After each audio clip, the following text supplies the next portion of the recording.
7 days a week with the finest in broadcasting, aired anywhere around the world. The program coming up is Groove Swing Speaks. Groove Swing Speaks. We talk about topical issues that affect our communities and also try to add some information, some education, uplifting, and inspiration, which fits right into today's broadcast. Hey, I want to welcome to the set my brother, Mr. Harold Reed. Mr. Reed, how are you, sir? Brother Reed. I'm doing well. Don't mind me while I get myself situated here. Uh, Little housekeeping. I sent you an email with my bio. I also sent it to Bobby. Okay. So when he jumps on, or if you check your email right quick, hey Tiff, you should be able to have the bio right there to read to your audience. Okay, we're going to do that. Now, what I would like for, hey, Tiffany, how are you? Hello, hello, guys. Absolutely, absolutely. So you know Brother Reed. Oh yeah. Yes, yeah, I know ice. Cold, Oh yes. cold Well, as ice. well, I didn't know. As a matter of fact, Brother Reed and I was out in California, and I did a show called Groove Talk Radio. And Mhm. Brother Reed, I believe you still listen in every now and then. Is that correct? Yeah. Hmm. Yeah. Absolutely, and we appreciate that. And so we've been Facebook friends, but this is the first time I had a chance of meeting this gentleman, a groove brother of mine. But I am so uh, pleased and proud to have you. Groove Talk Radio, I mean Groove Swing Speaks. Like I said earlier, we try to bring topics and issues. Oh, here's Brother Hicks. All right, Brother Hicks, how are you? Everything is everything. Thank you for being here today. Blessings of being here today. And Right, right, absolutely. And you know Brother Reed, I know you do. All right, wait a minute, brother absolutely. Will, brother Brown, Yes. Tiff. I gotta do this because I always do this with my brother. Whenever we come into company or even on the phone, I gotta do this. This is what we do ever since he was living in Jersey. Bobby! All right, now we good. We're good now. Now we now we good. can We're start good the there. show. Oh boy, this is excellent. And so, like I said, Groove Swing Speaks, and Tiffany and Bobby, Bobby. Okay, I got you now. Only I get to do that though. I'm sorry. Exactly. I'm sorry. Exactly. You know, the last thing I want to do is to offend our Not guests at all. they're coming on. But no, this is going to be such a fun show because we talk about things like anything from mental health. We talk about and all coming up, we must address votings. We talk about, for instance, Sister Tiffany. She's into the arts herself in a deep, deep, profound way. And we had her on as a guest, and see, she hasn't left yet. I think that was over a month or so ago, right? Maybe a little bit longer. But we want to bring in grooves and swings from all over the world and talk about their contributions to society, you know, whether it's business, whether it's education, whether it's in the health field, medical field, in the legal aspect, or whatever it is. Brother Hicks, we talked about him, what he does as a professional. So we want to bring all of this together, and perhaps it may inspire someone that's looking and say, wow, you know what? That's what I've always wanted to do. Or this sounds interesting. And so that's what we're here for. We're here for the education. So, yes, since you and Brother Hicks know each other so well, Brother Hicks, you have Brother Harold's bio in front of you. Yes, I do. Okay, I'm going to let you do the honors, and then we're going to talk and have a conversation with Brother Hicks. I mean, Brother Reed.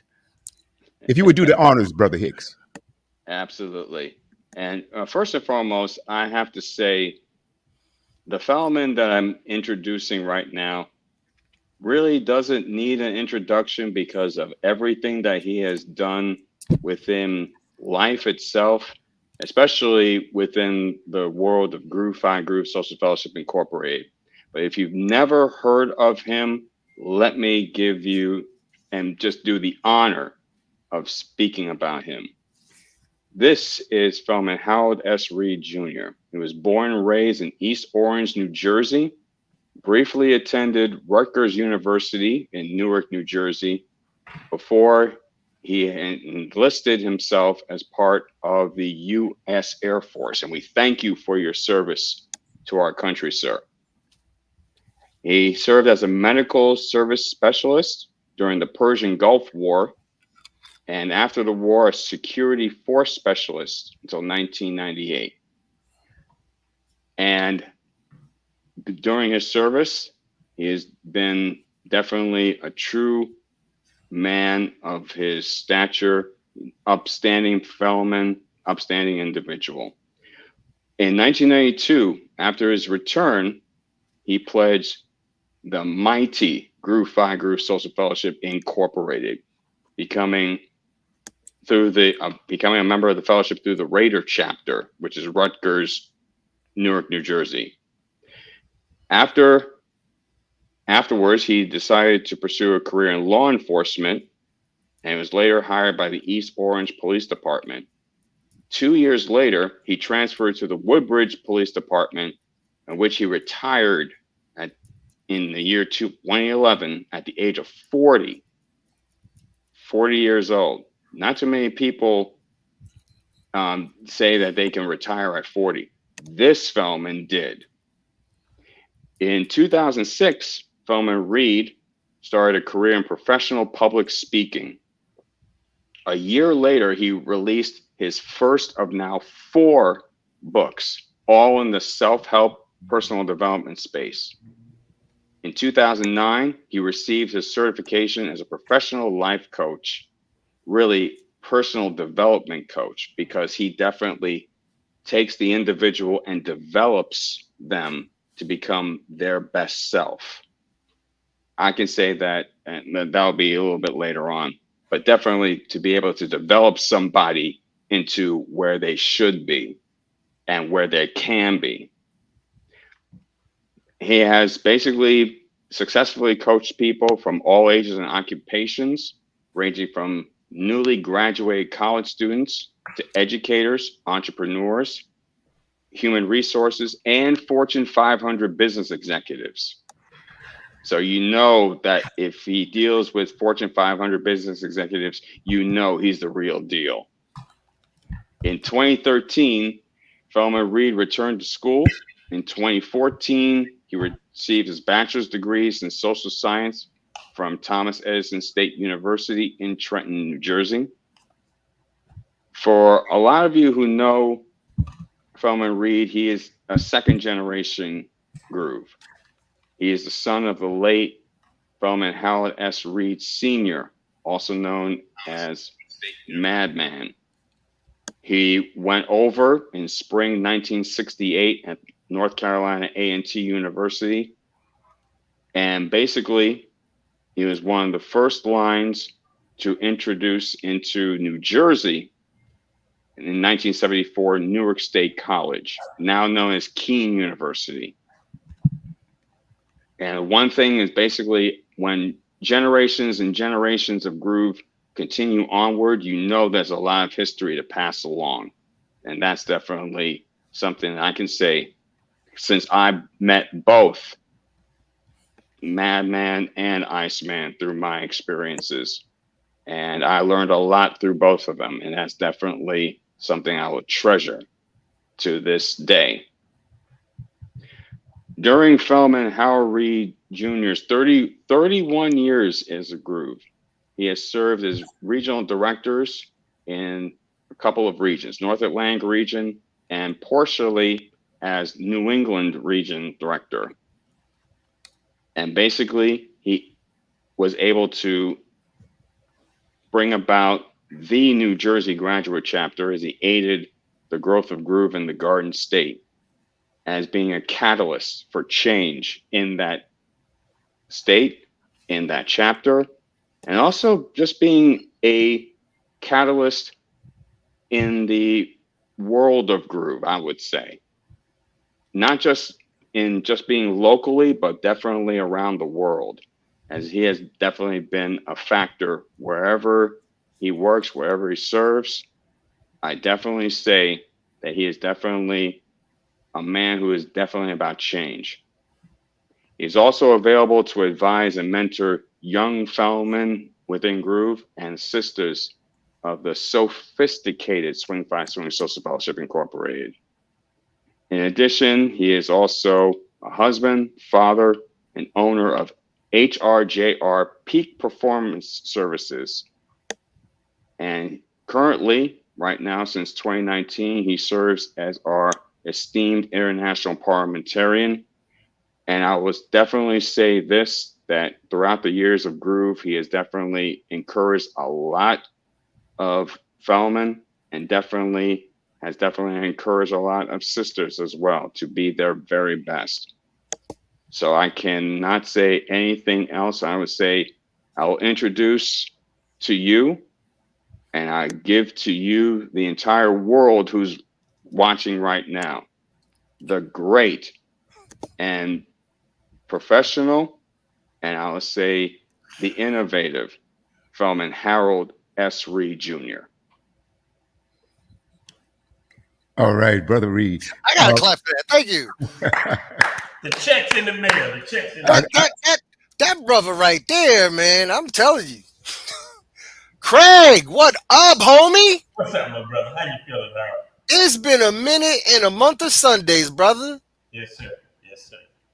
Yes, sir. I miss you, man. I ain't seen you in a long time, brother. Hey, man. I'm still here. I'm still doing some things for the group. I need to see you in Miami, bro. Okay, man. I'm gonna beat it. All right. All right. First drink on you. I can handle that. I can handle that. Hey, Harold, make it the first two. All right. Yes, I will try to make it. Because the second one's on you. Oh, I'm going to try my best to be there, man. I need somebody to take over. No, I need somebody because we do this thing 24 hours a day, 7 days a week, and I'm so interested in having a conversation with you because I'm all about motivation myself. Not on the scale that you've done it, but I've done motivational speaking. I've gone to high schools and colleges and middle schools and things of that nature, and try to bring some information to the young people that might inspire them. And so I'm so intrigued with what you do, but I'm not going to hog it. I'm going to let ladies go first. And tell you what, Tiffany, you heard that intro, beautifully done by Brother Hicks. What would you say to or ask Brother Reed? And we'll go around the panel here, and then Craig, you can come in next afterwards. So, Sister Tiffany, I think we spoke yesterday about Brother Reed, and you said that you know this brother, obviously, you know. I'll mute your mic, please. Yeah, I do. We do go back several years. I guess one of my questions would be, out of all the things that you are currently a part of, ICE, what would you say would be one of your most favorite things to do?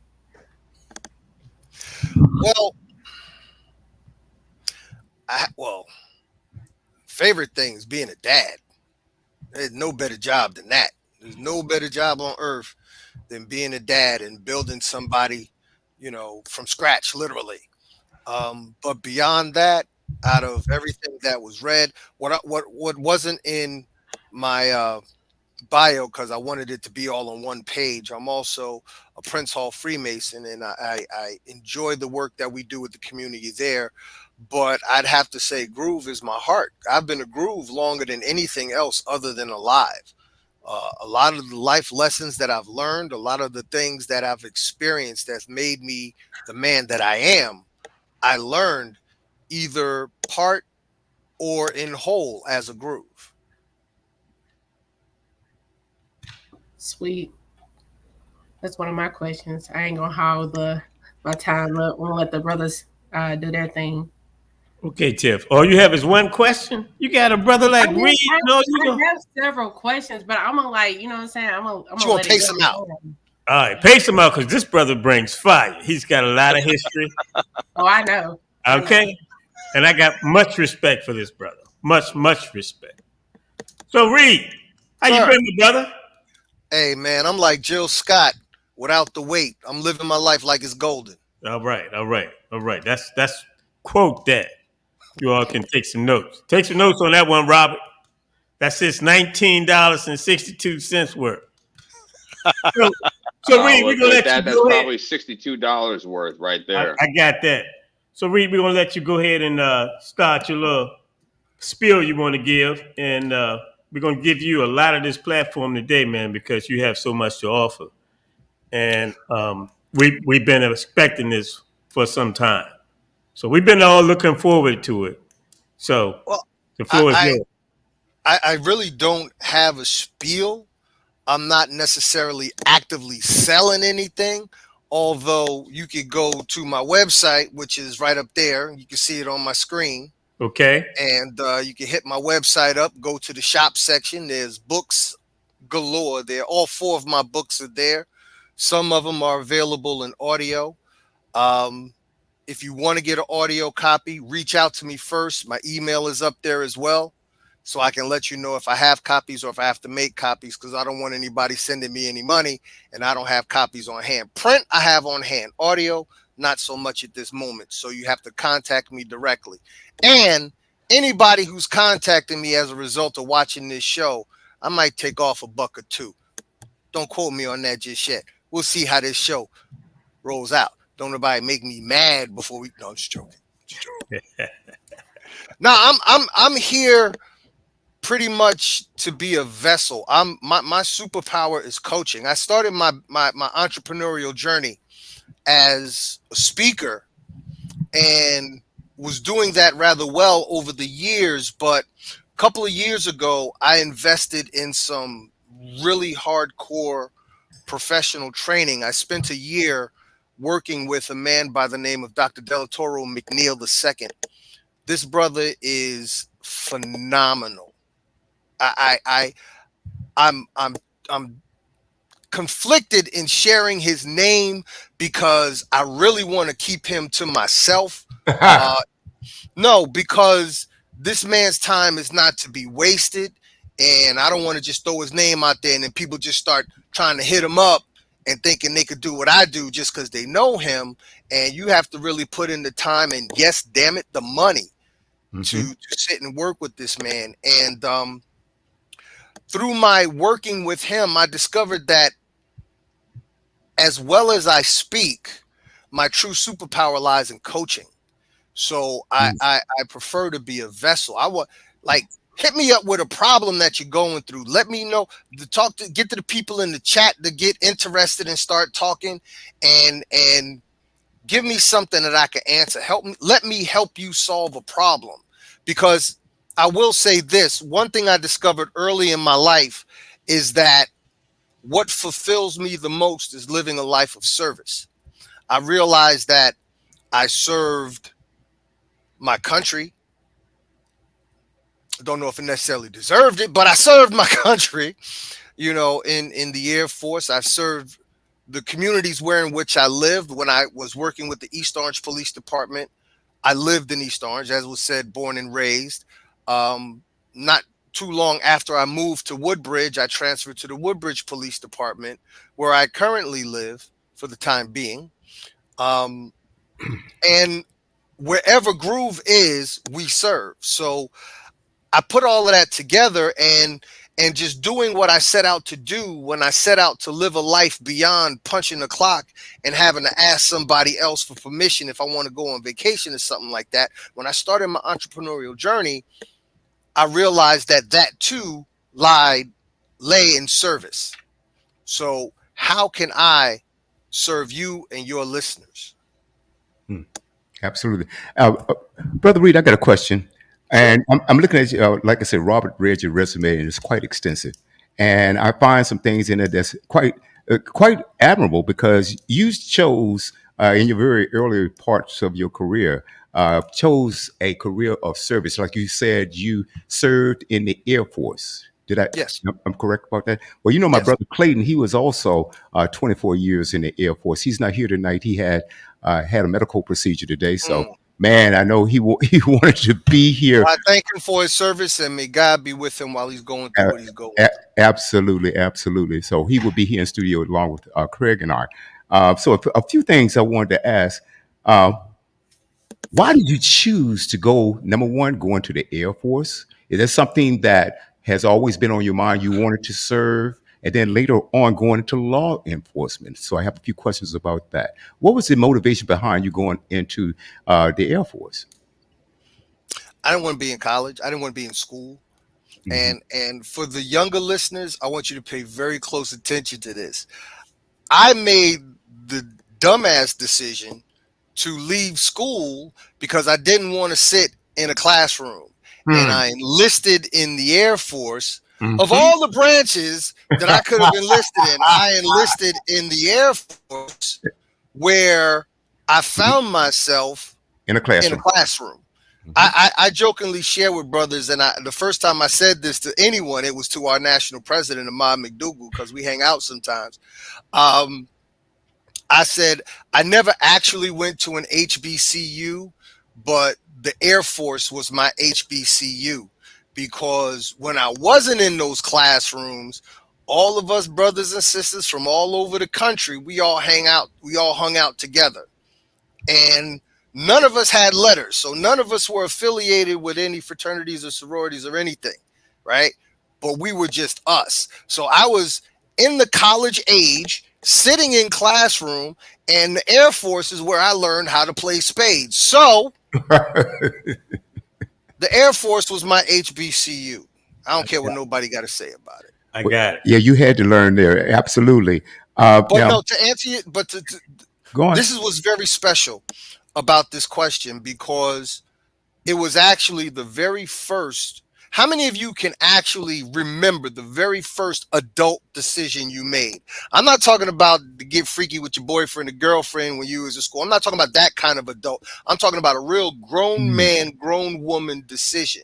My decision to enlist was my very first grown man decision, because going through that entire process of finding the recruiter, going through the physical, taking the entrance exam, all of that stuff, I had consulted no one in my family about it. I went through that whole process by myself. And when all that was left to do was sign the contract and take the oath, that's when I sat my dad down. And basically my reason in telling him was that, and I quote, "I'm tired of wasting my time and your money." So once I said that, I had his full attention. And after I fully explained everything that I was doing and set out to do, I had his full support. Absolutely. And moving right along, leaving the Air Force, did you join the police department right after leaving the Air Force? Was that your next adult decision? That was my next adult decision, but there was a little bit of a span of time between the two happening. A lot of growing up years. I tend to refer to my 20s and anybody's 20s, because I'm sure anybody who is above 20 in their 30s, 40s, and beyond can relate. My 20s were my struggle years. How See, so? often I tell people in my speeches, especially when I'm talking to young people, and by young people I mean high school students and younger, I can literally map out anybody's life on a general level between teenager to 53, because I can't go beyond where I haven't gone yet.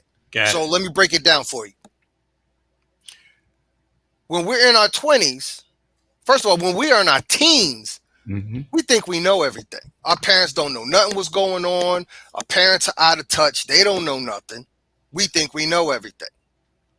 Then in our late teens going into our 20s, those of us who go to college, we learn a couple things. Most of us are away from home for the first time, so we're literally making our own decisions. So now you really can't tell us nothing, because now we know everything. But the 20s is also your struggle years, because in reality, in your 20s, you're stupid. One of my high school teachers used to always say, "I don't believe any of you are dumb, but stupidity is an acquired disease, and I'm afraid you all are infected." When we are in our 20s, we are stupid. Quite frankly, myself included. Man. Right? Because this is what happens in our 30s. When we get to our 30s, we realize we were stupid. We realized we didn't know half of what we thought we knew, and none of what we knew. And you will spend at least the first half to the first 3/4 of your 30s making up and cleaning up the mistakes we made in our 20s when we thought we knew everything.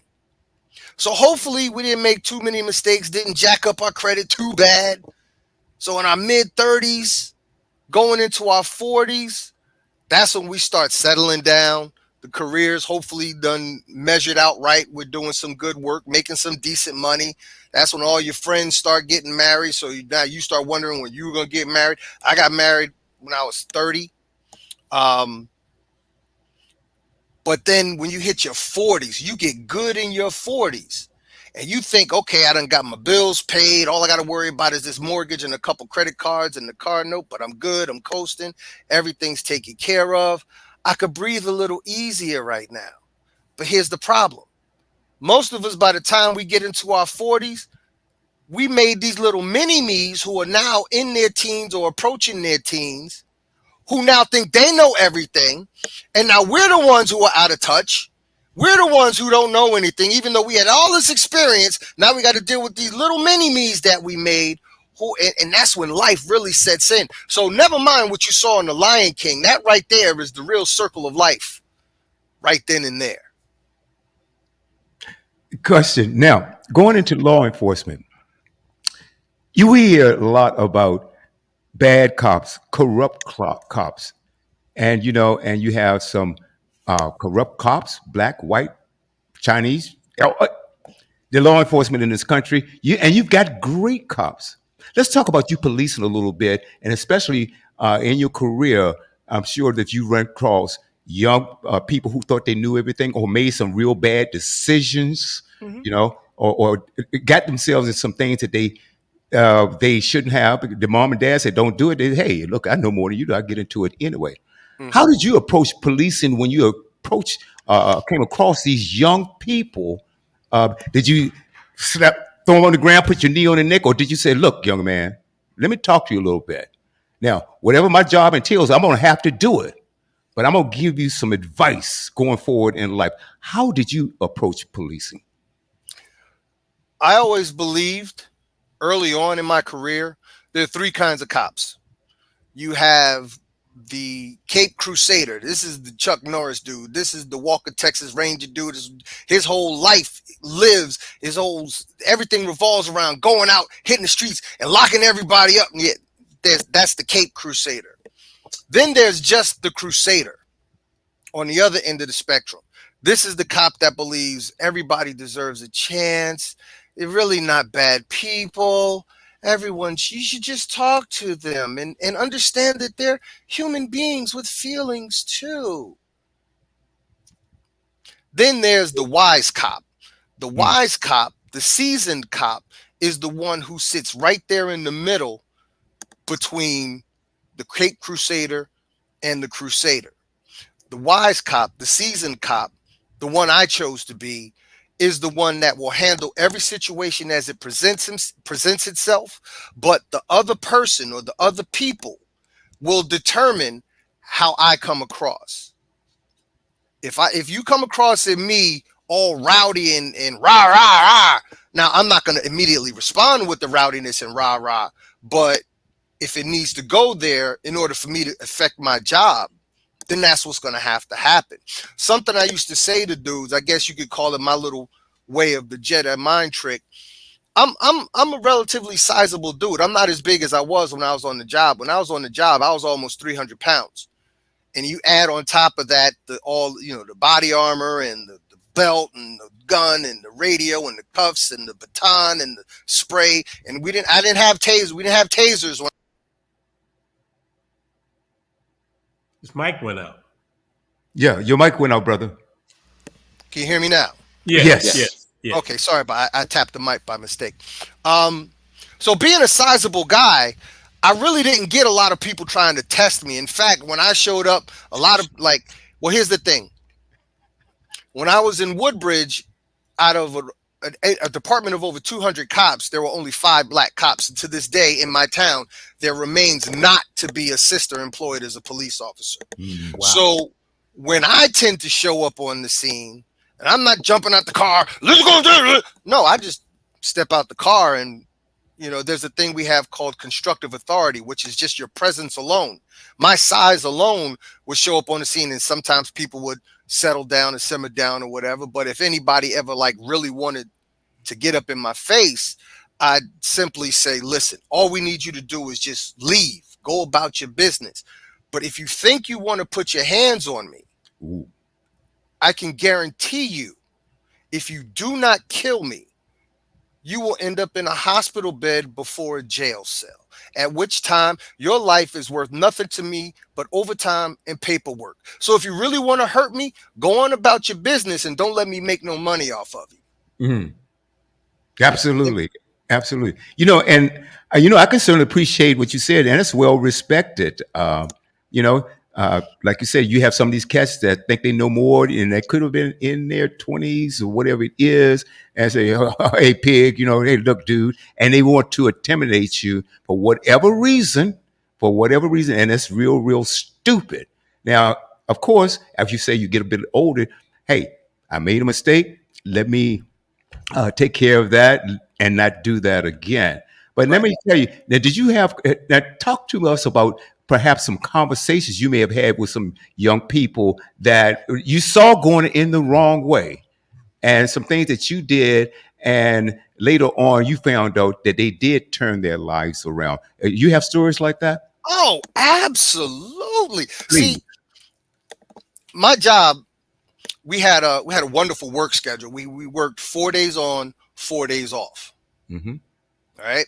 So during my 4 days off, I would work off duty jobs like 5 hours a gig or whatever. And the one that I worked the most was at one of the local high schools in my town. We have 3 high schools in my town, but I chose to work at the one that had the highest concentration of black and brown students because with so few black men in my department, I wanted those kids in that town, in this town, to know that there was at least one brother that they could look up to, one brother that they could talk to and approach, and one brother who, if they saw him in the street and they needed him, could be there for you. And that's the role that I took. So I unofficially mentored a lot of kids because during the lunch break we would be inside the building. Um, One story I could tell you. Actually, I'll tell you 2 stories. One, the first one, not so good. This kid knew me. Didn't spend a lot of time talking to me, but he knew me. It was always what's going on, us three. What's going on? What his name was, high and by in the hallways or what have you. This fool, it's very important about the company you keep because this fool was in a car with a couple other knuckleheads who decided they wanted to do a hand to hand at a Dunkin' Donuts. Now, let's all get in on the joke. I just said donuts and we're talking about police, right? These fools do a hand to hand, not knowing that there's just some undercover county detectives sitting in their car in the parking lot because one of them had to go to the bathroom and probably get some donuts. And when he came back to the car, the other dudes had just pulled off. He said, "Look, we got to get after that car." So they tracked the car down. They got the car. They stopped the car. And now they got all the kids out on the curb or whatever, and they're calling for backup because they're county, not municipal. And I happened to be nearby, so I showed up. I didn't know these other 3 knuckleheads, but I knew that one kid. So I take them up, I pull them to the side, and I say, "Listen, tell me where the stuff is in the car. I won't say nothing about it here. I'll let everything go down the way it's going to go down, but I won't let you get hurt. Just tell me where the stuff in the car is." "I don't know nothing, Officer Reed. I don't know nothing. I ain't seen nothing on it." So you wanted to play stupid. Asked him. You hear how I'm talking to him. I'm not exaggerating. Dude, you know me. I'm going to help you. Tell me where the stuff. I don't care about these other dudes. I'm looking out for you right now. Tell me where the stuff is in the car. Wouldn't tell me nothing. Then one of the less melanated detectives from my department's narcotics unit came through and pretty much talked to this boy like he was anything but a child of God. Wow. Wow. And who do you think he gave the information to? To him. To him. So I went to that little brother and I said, "If you see me on the street, don't say shit to me. And if you find yourself in trouble and you see me on the street, I'm the trouble you're going to be in." Because I wanted to help you. And when we got back to headquarters, he got processed as a juvenile would, but I made a point to slow my work down just enough to know that I would be there by the time his father came to pick him up. And when his father came to pick him up, I took that man outside. And never mind the badge, the uniform, one black father to another, I explained to that man how his son behaved when a black man in this position didn't disrespect him, didn't call him out his name, didn't threaten him. But when the less melanated one came along with all of that rah-rah rowdiness, that's the one who he gave all the business to. That's a conversation you as a black man and as a black father, and I'm not telling you how to be either, but that's a conversation you need to have with your son when you get him home. That's one story. That's the icky side of it. But this is one story I'm particularly proud of. I had met this one young lady sitting in the principal's office with a little smirk, with a little attitude on her face. I'm like, what's your problem? What you do? And basically, she's just running off at the mouth. She got in trouble for running off at the mouth. We had a nice little conversation before she had to go get her detention from the principal. But every so often after that, we would continue to have conversations and talk and whatever. And she would tell me her, little girl situations, and I would give her a little bit of advice or what have you, so on and so forth. This young lady winds up graduating high school and going off to college. Now, as Grooves, what was special about the year 2012? That was our 50th. Where were we on our 50th? Not Hunt Valley, the hotel, but the tailgate at Mother Bear on Morgan's campus, right? So both of you guys were there. I don't know if you were there, Will, but it was an ocean of black and white all over the place, nothing but grooves. And out of nowhere, I hear this voice go, Uncle Reed, Uncle Reed. I'm like, who the hell? My niece ain't out in no damn Baltimore. She only 9-10 years old. It was her. It was that young lady who, while we were celebrating our 50th at Morgan's homecoming, she was celebrating her first homecoming as an alum.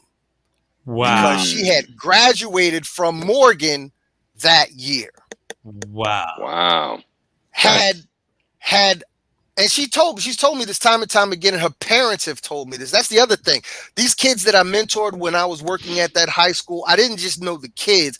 I got to know a lot of their parents as well. So I got a lot of thank yous and a lot of gratitudes. I had a conversation with one young lady, and things are different now because we got the R. Kellys and the Diddy situations or what have you. So I probably wouldn't have had this conversation where I'm still on the job today. But back then, early 2000s, one young lady, intelligent girl, smart girl, always being bothered by knuckleheads. I had a conversation with her. I said, maybe if you change how you dress, and I'm not looking at you, but there you are. The knuckleheads, men are visual creatures. We go after what we see, and when we see what we want, we go after it. And if you giving them everything that they want to see, pretty much, that's why you're getting all these knuckleheads. I guarantee you, if you change how you dress, you're going to change the quality of man that comes after you. Yes, that's right. She went home. She talked to her parents about it. And next time I saw her, she was wearing like button shirts and turtlenecks and what have you. And the quality of boys that were coming after her changed. To the point when I first met her father, while I was working in the mall, I first met her dad, and she goes, Officer Reed, come here, I want you. And I'm meeting this man, and I'm afraid to meet this man because she just told this man, this is the officer who was telling me about how I dress. Now, I don't want this man thinking another grown-ass man is checking out his baby girl. So I'm really scared. I don't know what's going to happen right now. But the brother extended his hand. He said, you know what, man, I got a house full of women. I got my wife. I got her older sister. And they keep telling me, let her be, let her live, let her. But when you gave her that message and she brought that message home, I couldn't wait for the opportunity to meet you. So I'm glad you're here. Thank you for what you've given to my child. So like I said before, there's three kinds of cop: the Crusader, the Cape Crusader, the Crusader, and the wise one. I always chose to be the wise one. Being the wise one got me a lot of parents thanking me. Being the wise one got me, a lot of kids. Those kids now who are married, that young lady who I had the conversation about the wardrobe with, invited me to her wedding. I got to meet the man she now has 2 boys with herself. Wow. Right? I have there's a young lady who I didn't know this when I was mentoring her when she was in high school. I didn't find this out until like maybe a year or 2 ago. She now lives in North Carolina with her wife and their baby boy. And she had informed me that when she was in high school, she was being sexually molested by a family member in the home. Mm. And it was really seeing me and spending time with me and talking to me and me talking to her and me listening to her. And she never told me any of that stuff, but everything else I listened and I talked, and she listened, and she pretty much told me I saved her life. Mm. These are the things I look forward to. I don't have many cop trophies on the wall. I don't have any records of high arrests and all that stuff, but knowing that there are people that I've helped, that I'm still in touch with to this very day. I've been retired for 13 years now. So knowing that there are people out there that still call on me, that still thank me. When I met her wife and their baby for the first time, I think it was last year, she literally introduced me to her wife as Pops, put the little boy in my lap and said, "This is your grandson." Wow. That's great. So those are the rewards that I have from my career. I could, Brother Reed, those are the most rewarding because there are a lot of police officers and public officials. They get these awards that they really don't deserve, and it's sort of like one of their cronies gave it to them for whatever reason it is. You see, but what you're speaking of, I think, is most important because those are memories and stories you can carry. And it's something about Brother Hicks and the rest of the panel. There's something about that being able to get fulfilled if you know that you've encouraged someone on a deeper level. Maybe help change their life. And the stories that I'm hearing from you, I was listening to that story about the brother who wouldn't listen. I found it fascinating.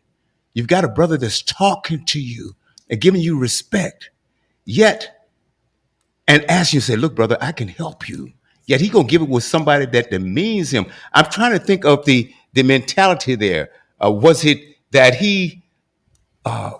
that fear that someone put in make him do that? Was it the white police officer? no, that's our people, sad to say. Listen, my career existed in 2 different kinds of communities. I started in the hood. East Orange is not hood, but it's very much hood adjacent, right? Yeah. And I've worked in the burbs, and the burbs is not hood adjacent at all. It's just hood wannabes, you know. And on many occasions, I've had to tell a youngster or 2 or 3 or 5, don't let this patch that says Woodbridge get it twisted. You were born in Woodbridge. I ain't from here. You want to act like where I'm from. Right. Don't make me act like where I'm from. Because only Yeah. one of us really know what it is. I'll Right. tell you another quick story. There's, because there's a lot of young brothers, and then this story involves a young brother. And we're gonna move off this subject because I made a promise that I wasn't gonna talk police stuff a lot. But this one young brother, hey, what's going on, so and so?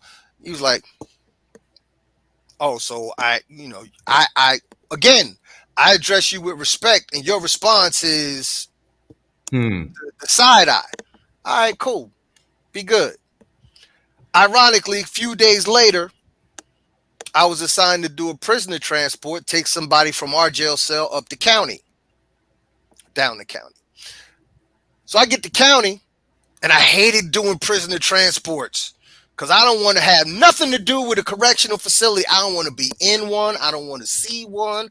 I don't need to know where it is. One of the biggest, if you've seen this, you've seen the movie, what's it, the Hurricane with Denzel. Yeah. There was an old movie. So Tiffany, you might not have heard of this flick, but Bobby and Craig and Bill, I know you probably heard of this movie called Tango and Cash. Yes. Mhm. Yes. with Sylvester Stallone and the other Kurt Russell, whatever.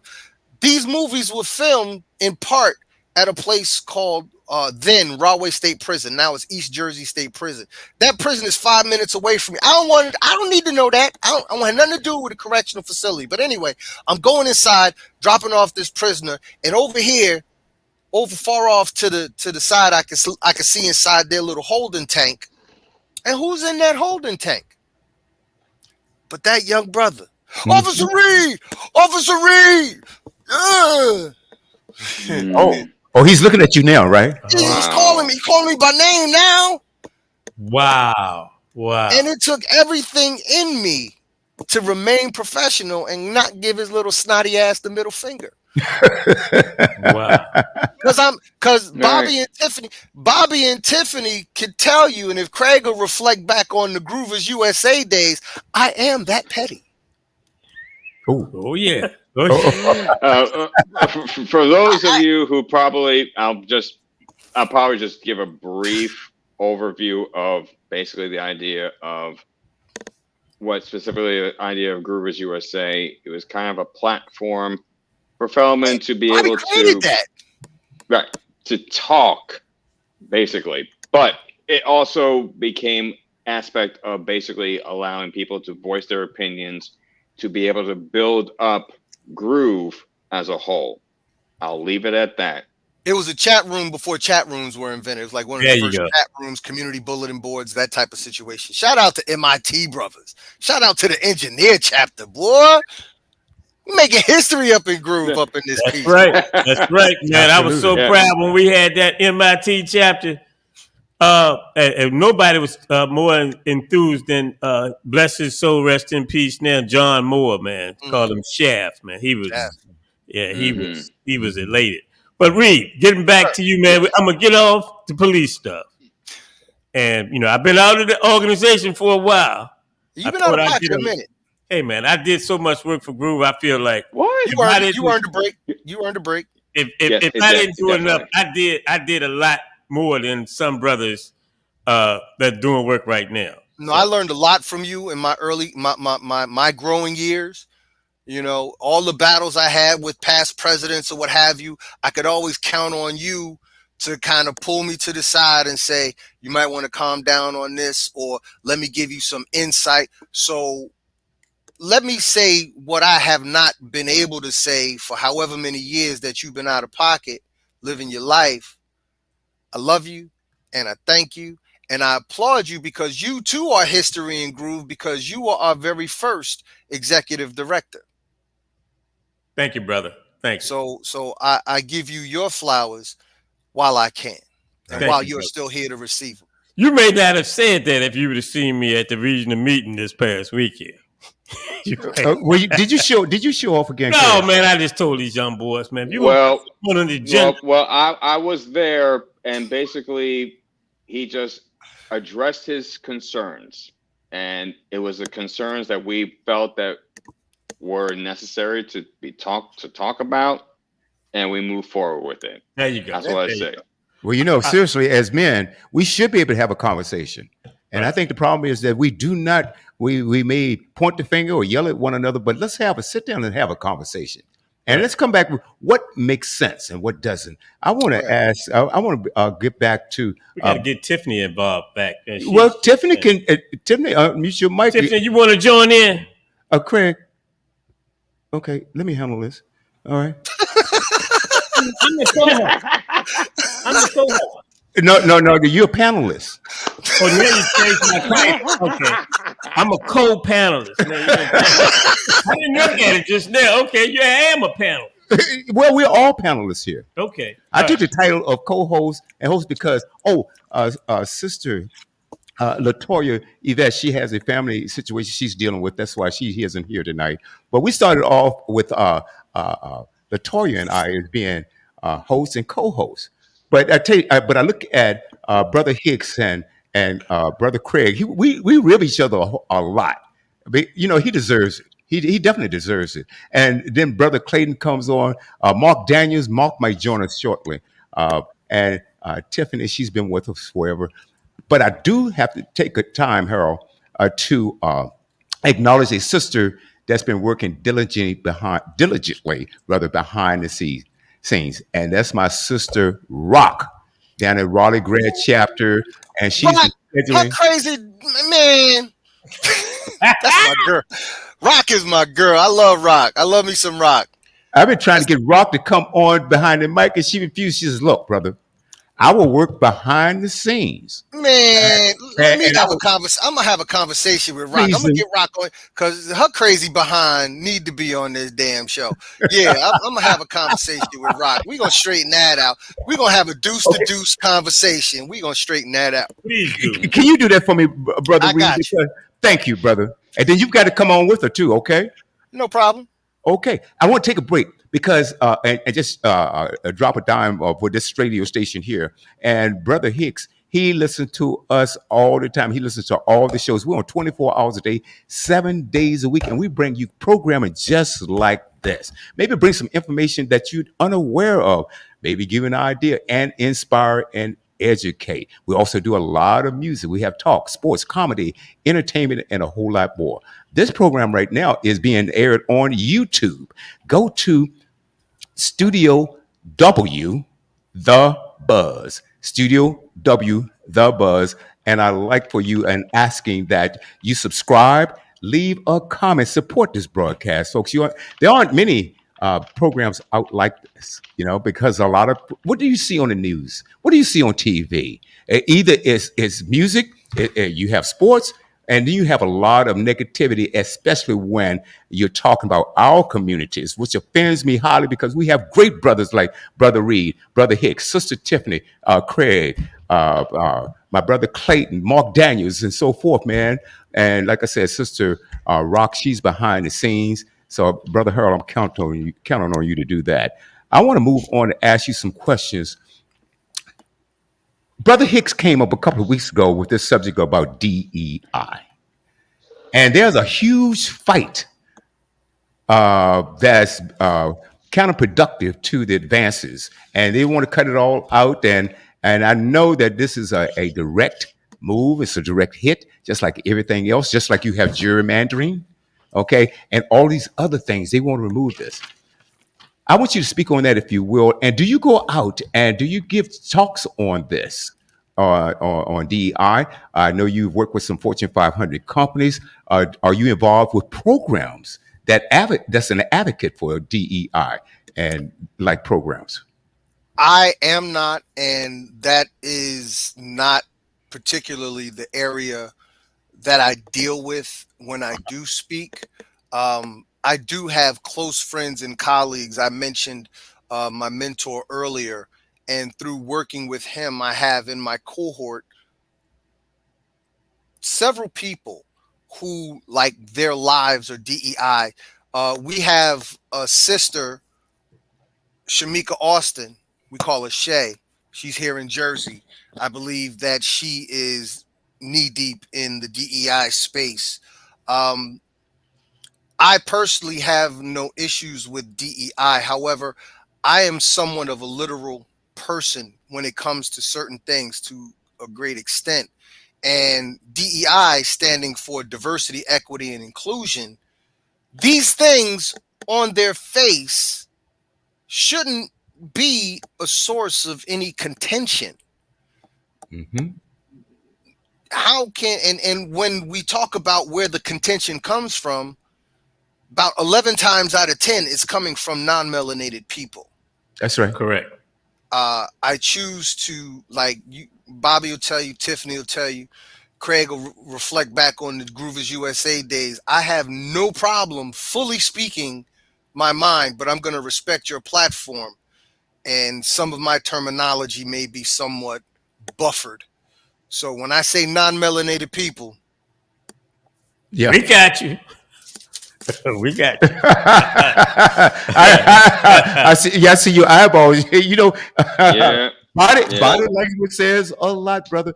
Oh, so please continue. I don't.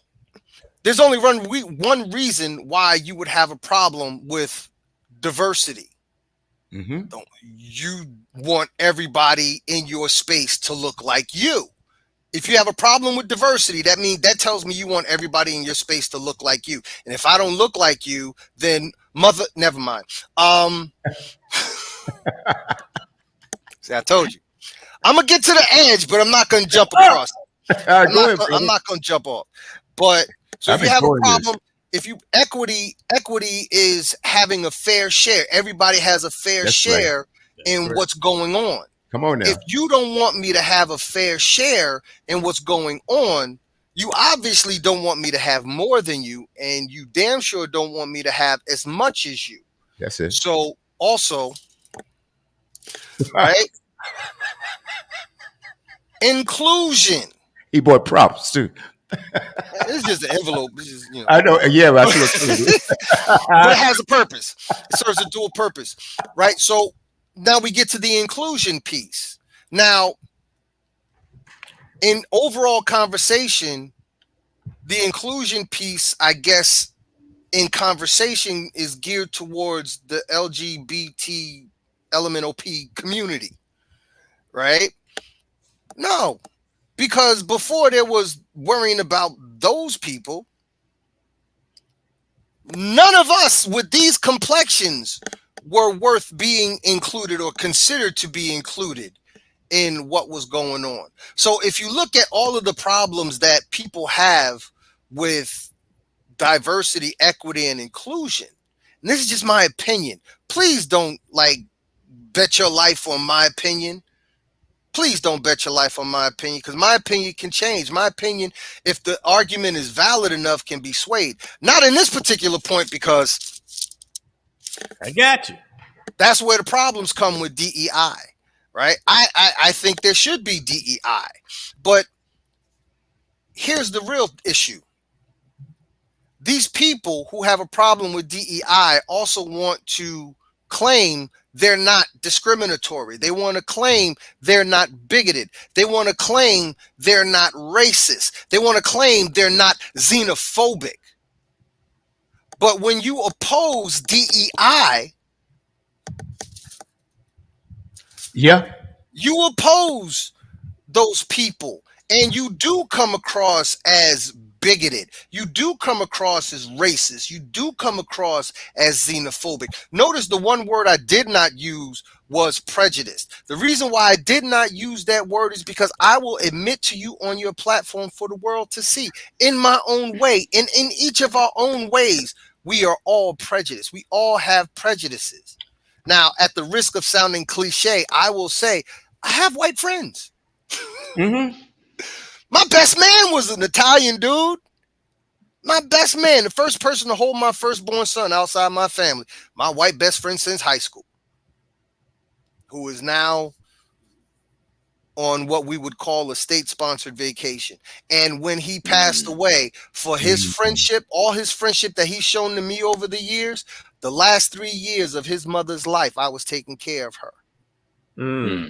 Hey, that's pretty incredible. So I don't want anybody to sit here and think, because I'm talking about these people, that I'm on some old blackity black, because I can do that. But that's right. That's right.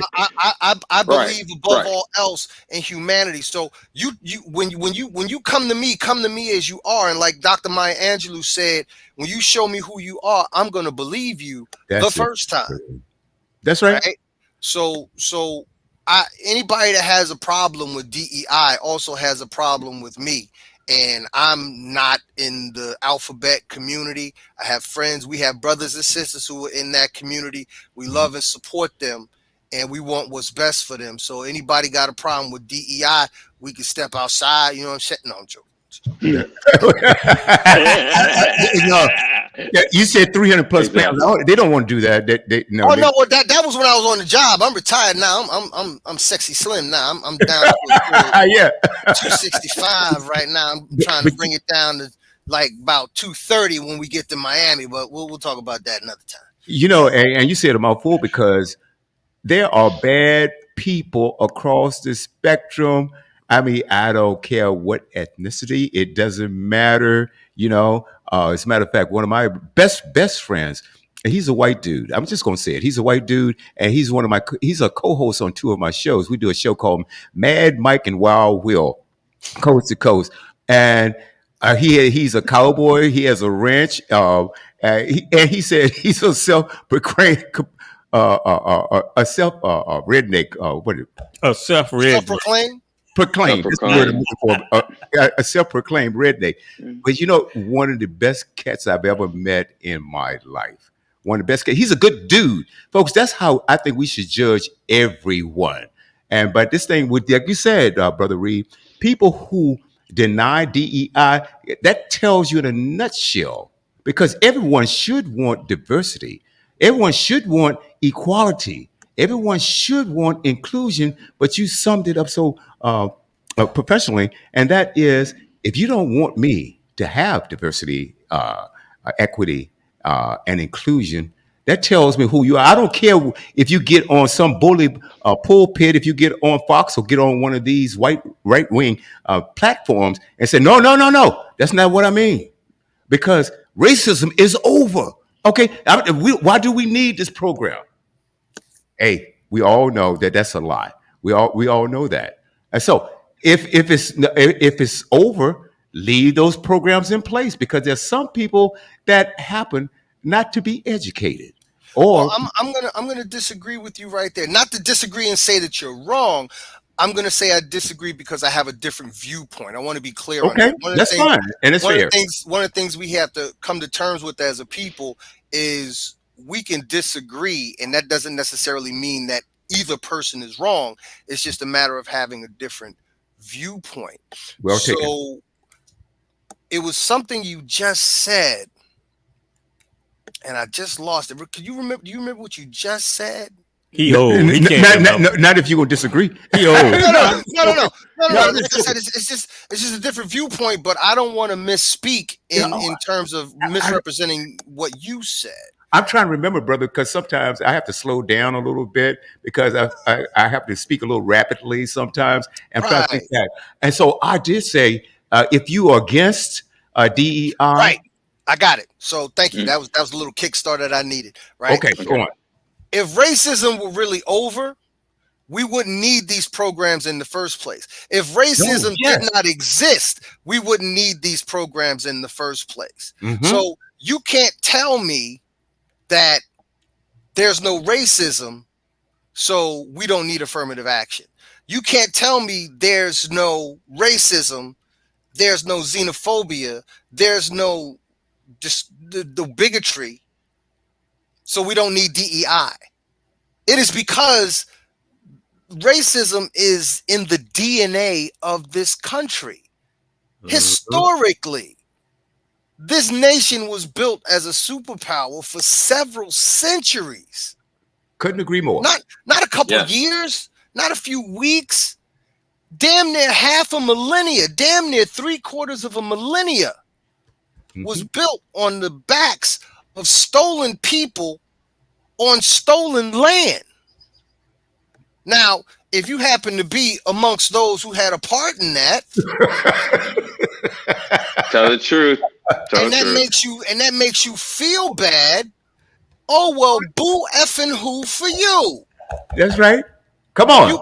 You got to feel bad because you're ashamed of your ancestors. So now you got to create a boogeyman and call that boogeyman critical race theory, and say you don't want your what the deal is that the grandparents today, the great grandparents and the grandparents of today Mm-hmm. don't want their grandchildren and their great grandchildren coming up knowing what they were doing when they was their grandchildren and great grandchildren age. You don't want to talk about critical race theory because you don't want your kids to know you was at them cookouts, those picnics. Mm. That's why I don't use the term that today. I use cookouts. Right. Yeah. You don't want your kids and you don't want your grandkids and great grandkids to know that you have postcards with pictures of you one standing next to this brother hanging. You don't Right. want that. That's what they don't want. That. See, You mean with the cone hat? You mean the cone hat? and then not even. No, I'm talking about the no, pictures no. where Not where even. they out there. Yeah. There were photos basically where you saw people just in droves in just their business suits, Mm. like shirt and tie, basically with blazers, just standing in front of one of us being hung from a tree Yeah. But Yeah. Come on now. out in the open. here's the thing though. Despite the existence of all of those conditions, Mhm. I refuse personally to blame or allow anyone to use as an excuse blame for the white man, blame of the white man for us not taking advantage of or creating opportunities for ourselves and our progeny. Mhm.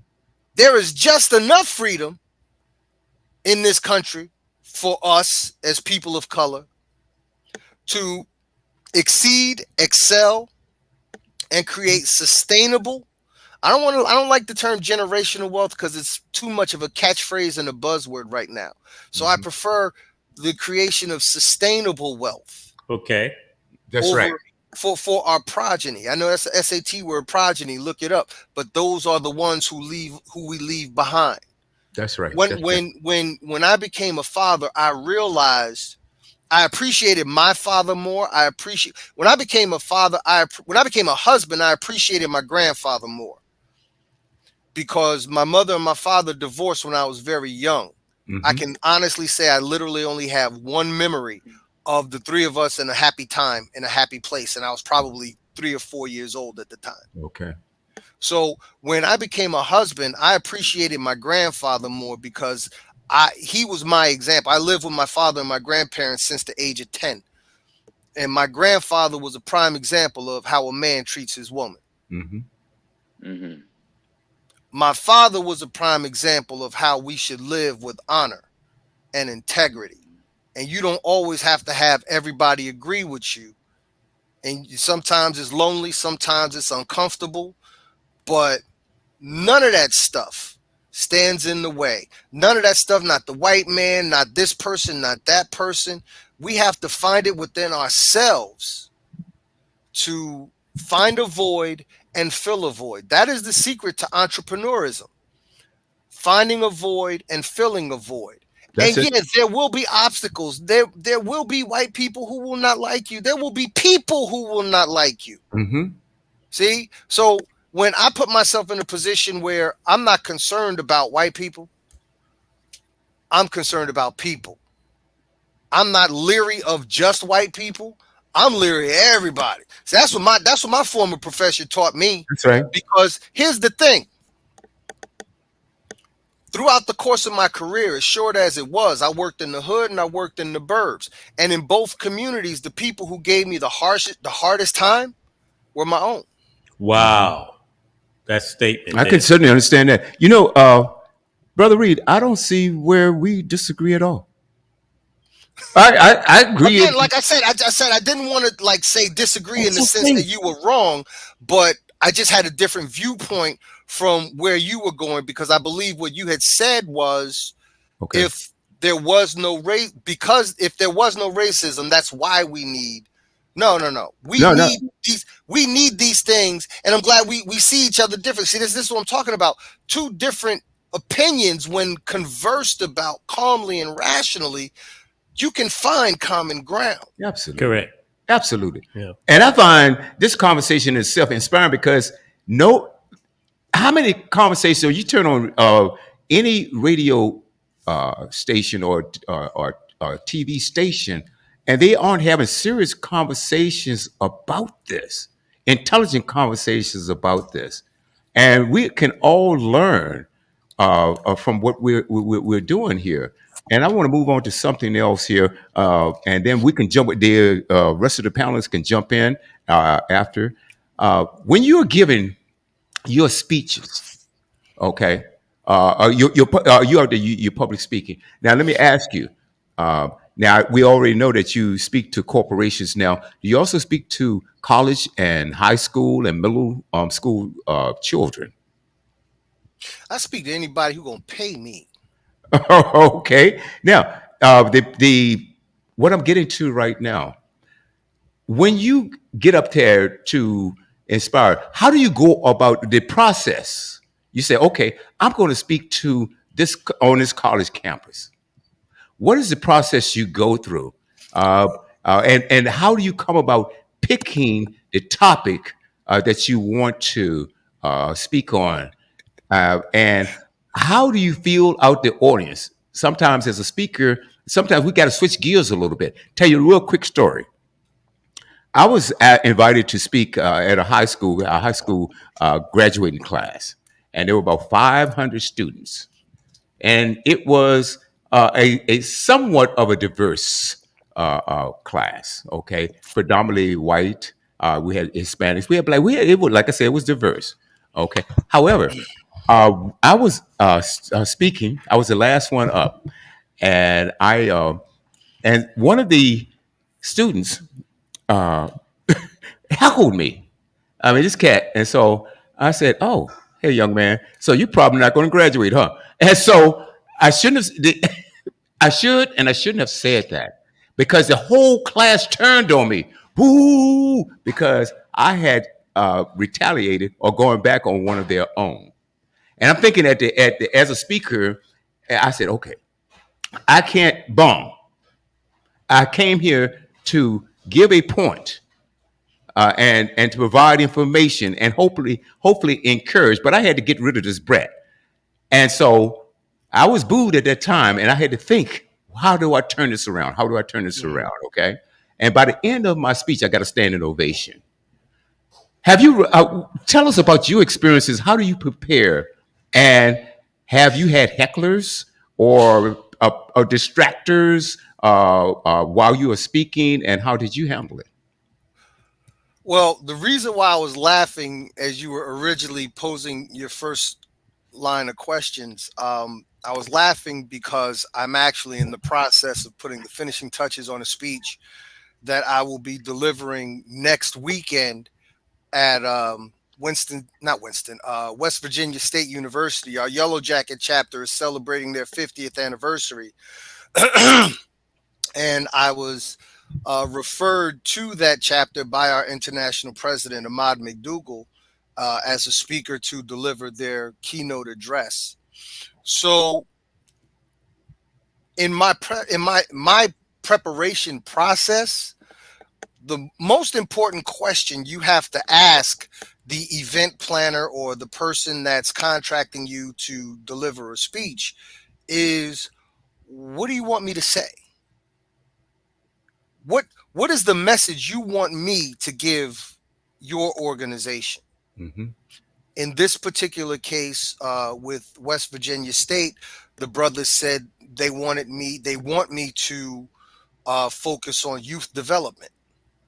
Okay. So right then and there, now I know what you want. I have to go into my little bag of tricks and experiences and the points that I feel would be best to get across. This will be one of my easier presentations, I believe, because one, I work with youth. I had a mentoring program last year at the school that was principaled by our international chaplain, Fellowman Dr. Stephen Webb, who is also a brother in New Jersey grad.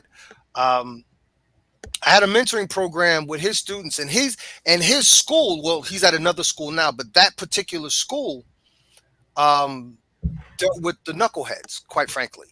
This is where all the kids that were the distraction to the other kids, they put all of them in this one particular school. And I apologize if I'm not describing it correctly, and I may be apologizing if I am describing it correctly. But one thing I realized when you're talking with young people, you have to catch their attention, but you can't beat them over the head. You're going to get a heckler. The heckler is looking for attention. Here's the problem. You gave it to him. Once you gave him the attention and then tried to get back on track, you had to deal with the backlash because he attacked you, but nobody cares about that. your response. It's like when we were kids, right? Somebody slaps you, somebody hits you, and you punch them in their jaw, but the teacher only sees you punching them in the jaw. So now you get in trouble. So that's what happened in your case with this particular kid. But you did say by the end of your speech, you got to stand in ovation. So at some point, without realizing it yourself, because you haven't attested to it, but within yourself, you let that go and you got back on track. You got flustered, you regrouped, you got back on your topics, and you made your point. My particular style of speaking, again, I take this from my mentor, Dr. Del Toro McNeil. If I don't get you physically moving in the first three, if I do get you physically moving in the first 3 minutes, then moving you emotionally and psychologically for the remainder of the speech is not a problem. Wow. So what I tend to do when I get up and speak, I'll find something or someone worthy of giving an applause. So soon as I step up to the microphone, I'm telling you what to do. Everybody stand up and just stretch. Everybody can we give so-and-so a round of applause? You know, so if I can get you moving in the first 3 minutes, if I could get you listening to me, if I gave a speech in New York City a few years back, high school in New York City. I've done grade schools in Jersey. My first professional speech was at a grade school graduation. In fact, the grade school that I attended when I was a little kid. So I got the opportunity to work to do this speech at this school in New York for graduation. And they rented out a full, not the school auditorium, like this some big ass auditorium in Manhattan. Wow. So it was like probably about 1,500, 2,000 people there. That was my largest audience. But when the young brother introduced me and I got the microphone in my hand, and I'll send you guys each the video so you can see. The first thing I did was, because the graduating class was sitting in the first several rows. The first thing I did was, class of 2000, whatever, get up and give yourselves a hand, celebrate yourselves. So now they're clapping, they're standing up, they're rooting for themselves, they're high-fiving each other. The families are giving them applause and what have you. And from that point on, I had them. And I kept them until I let them go. And that is what a speaker does. That's what I was doing, flying by the seat of my pants before I got this official training from my mentor. So I realized I was doing some things right just instinctively, and him giving me the instruction that he gave me validated that. So I love and appreciate him. So I shout him out whenever I can. So that's the process of a speaker. The process of a speaker is to take you on a journey. What happens when you turn on your television? What are you watching? It's not Christmas time. You don't turn on the TV and let the Yule log just burn on your TV for hours on end and you walking around. When you are watching television, vision, you're watching people take you on a journey. Mm-hmm. And even if you're deaf, you got the little CC captioning at the bottom so you can read the words.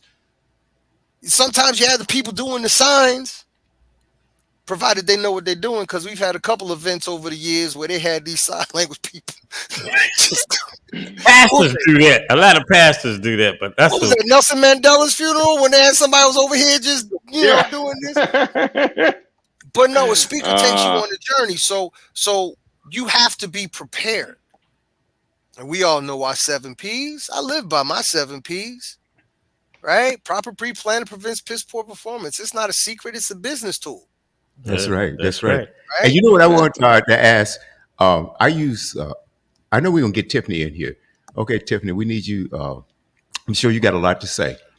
Also, what I love about what you're saying, and that's getting your audience engaged. Okay? Connecting to the audience. You know, whether you're speaking, whether you're singing, or whatever it is, right? Giving a speech or whatever. Connecting with the audience. At what point do you know that you have connected with that audience? Because that's the most important thing. That's why you're there, to connect with them, to get your point across. Because if you haven't, they're not listening. Right. Good question.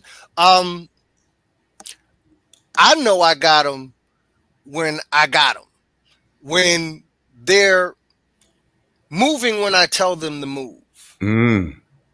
If you say repeat after me and the room is silent, you do not have them. You do not. If I say repeat after me, everybody repeats after me. If I say write this down, I see hands writing it down, Come on. right? And I'm not saying that because I'm big and bad and I got the no, it has nothing to do with it.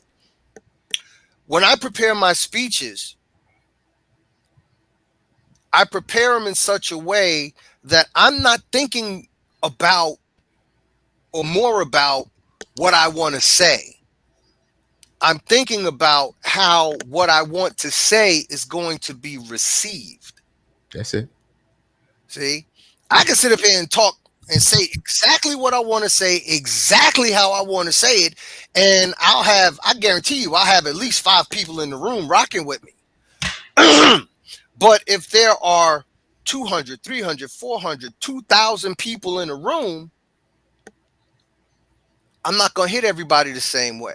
That's right. Mm-hmm. And That's right. while I always say I'm not talking to everyone, I'm talking to anyone who is willing to listen. Mhm. It is still my duty, my obligation, my responsibility as a speaker to responsibly deliver a message that is palatable to almost hopefully everyone.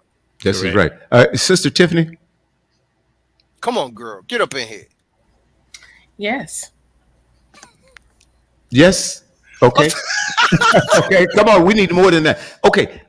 No, I do have a couple of questions, but one of the questions is I want to kind of go back to a previous subject that we were discussing earlier, which dealt with the DEI, and I had said this I believe it was on the episode that we did for the DEI, and just wanted to kind of get Ice take on it, even though I kind of already have an idea of where he's going to go with it. But for those that don't, my whole thing that I said was since people, um, more so likely the non-melanated people, they have a problem with, diversity. Yes, those folks. Um, equity and inclusion, right? And they don't want history to be told because we know that they're pulling all these programs out of the schools and stuff like that, right? But my thing is, this is what I said. Since they have such a problem with it, why don't they stop talking about the Holocaust? Why don't they stop talking about Columbus when he discovered America? Because that wasn't true. Like, why Yes. aren't they getting rid of all these other ethnicities and their history, but you want to get rid of this one group of people in their history? Like, it doesn't make sense to me because whether you take the stuff out of the schools or not, let's say they take it out of the schools, history has a way of coming in, especially if it's the truth. It has a way of showing up. You know what I mean? You have libraries still. So are you going to go to every library in the world and remove all of these textbooks? You know what I mean? Are you going to go to every historian there is and silence them? That's my whole thing. Is like, if you have such a problem with, oh, we don't want this stuff to be told because it was so tragic, blah. Yeah, let's stop talking about the Holocaust. That was tragic. Let's stop talking about what happened to Native Americans. Let's stop talking about every other race and their tragic history. You know what I mean? But you're not going to do that. I would say this. If I'm correct, the question in there is why do they want to get rid of this particular discussion? And I like using metaphors. Let's say you have a white carpet, white rug, and you spill grape juice on that white rug. What you gonna do with that white rug? Throw it away. You're going to throw it away because you can't get that stain out. Hasn't it been historically said that slavery or the enslavement of African peoples is the greatest stain on this country's history? So slavery is the grape juice thrown on the white carpet that has become America. And rub as they might. What did Denzel say in American Gangster? Oh, You don't rub that, you block that. That's alpaca. Put the club soda on it. There ain't no amount of club soda, ain't no amount of blotting or patting or rubbing or scrubbing that's gonna remove the history from the history. See, what we're dealing with is Dwight Man, and you guys that follow me on Facebook know I spell it just like that, Dwight Man, right? I forgot. I was supposed to say non-melanated people. That's okay. You're not being canceled. Don't worry. But the thing of it is, you can't get rid of that stain. What these people want to do is turn history into his story, right? And herein which lies the problem. When you try to turn history into his story, the disconnect that is created becomes mystery. That's deep. I need to write that down. Write it down, okay? Is that in one of your books, brother? No, that one just came to me. I'm gonna have to write that one down myself. Please write it down. Hey, Robert, I want to patent that term. You always trying to steal an idea, Craig. I want to patent that term, Robert. Okay. I want to sell that. Robert, send me the information, Robert. Y'all heard me on the radio today first. I'm going to patent that term. No, how you going to patent this man's idea? No, it would be trademarked, but it's already. I would say that would probably be. I'd probably say that would be Harold Reed's trademark, if anything, because he said it. It's his. I'll share it with him. No, hold on, Craig. Now let me ask you a question, Robert, because this is your wheelhouse. There are a couple of things to, if you want to patent, if you want to copyright something or trademark it, if you speak that publicly on air, okay, or if you take it and put it in a written format, mail it back to yourself, or go to the Library of Congress. All three of those ways are ways for you protecting your copyright. Am I wrong? Don't answer that, Robert. I know where he's going. Don't answer that. Robert, please. It's a personal attack on me. Don't answer. Don't answer. I'll tell you offline how to make sure that is capable for yourself. Trust and believe. I will say that. Not right now, because I know a few other people are probably listening in, but I will say, yes, you definitely should protect yourself at all costs. Thank you, Robert. Well, here's the thing. Anybody viewing this in a replay will hear me say it came from me. That's you right. asked me where I got it from. I said, that's mine. That's right. I just wrote the son bitch down. Then there you go. There it is. So here's something, William. William, to briefly touch on your question, whether you were jokingly asking it to Bobby, I want to address it because I've actually done it. All of my books are registered with the Library of Congress. However, my very first writings, and this, all right, y'all getting an exclusive right here. You were getting an Iceman exclusive. All right. Bobby's holding up my third book. That's my third book. Okay. Oh man. However, my first writings had absolutely nothing to do with motivation, self-help, or personal development. Well, personal development, yeah, in a sense. I have several volumes of poems. I actually started writing when I was 16 after my first heartbreak. And I spent my entire remaining adolescence, well into my mid to late 20s, writing poetry. And I never performed any of. I think I performed one when I was in Saudi Arabia during the war.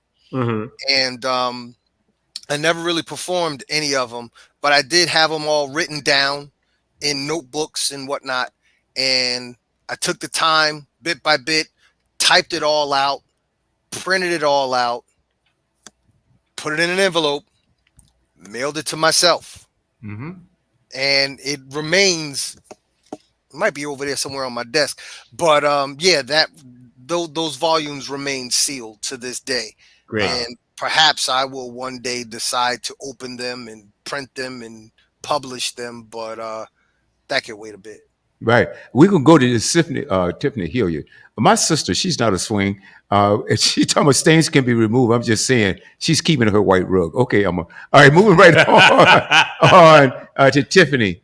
Yeah, Tiff, you got another question. yeah, I do.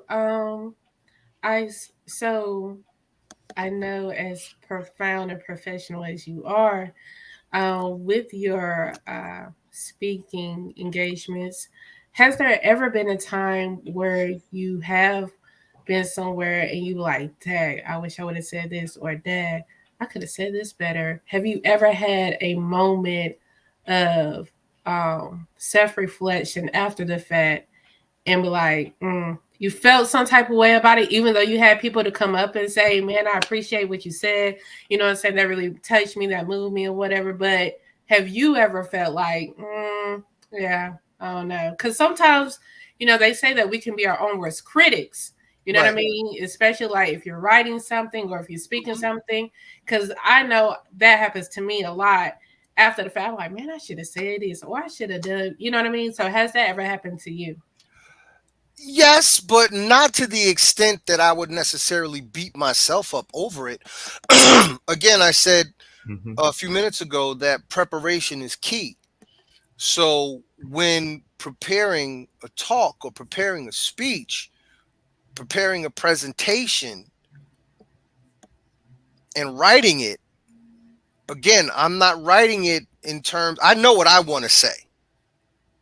So I'm writing what I want to say, but while I'm writing what I want to say, I'm also envisioning how when I write, this is just my process. When I write, I envision myself giving the presentation.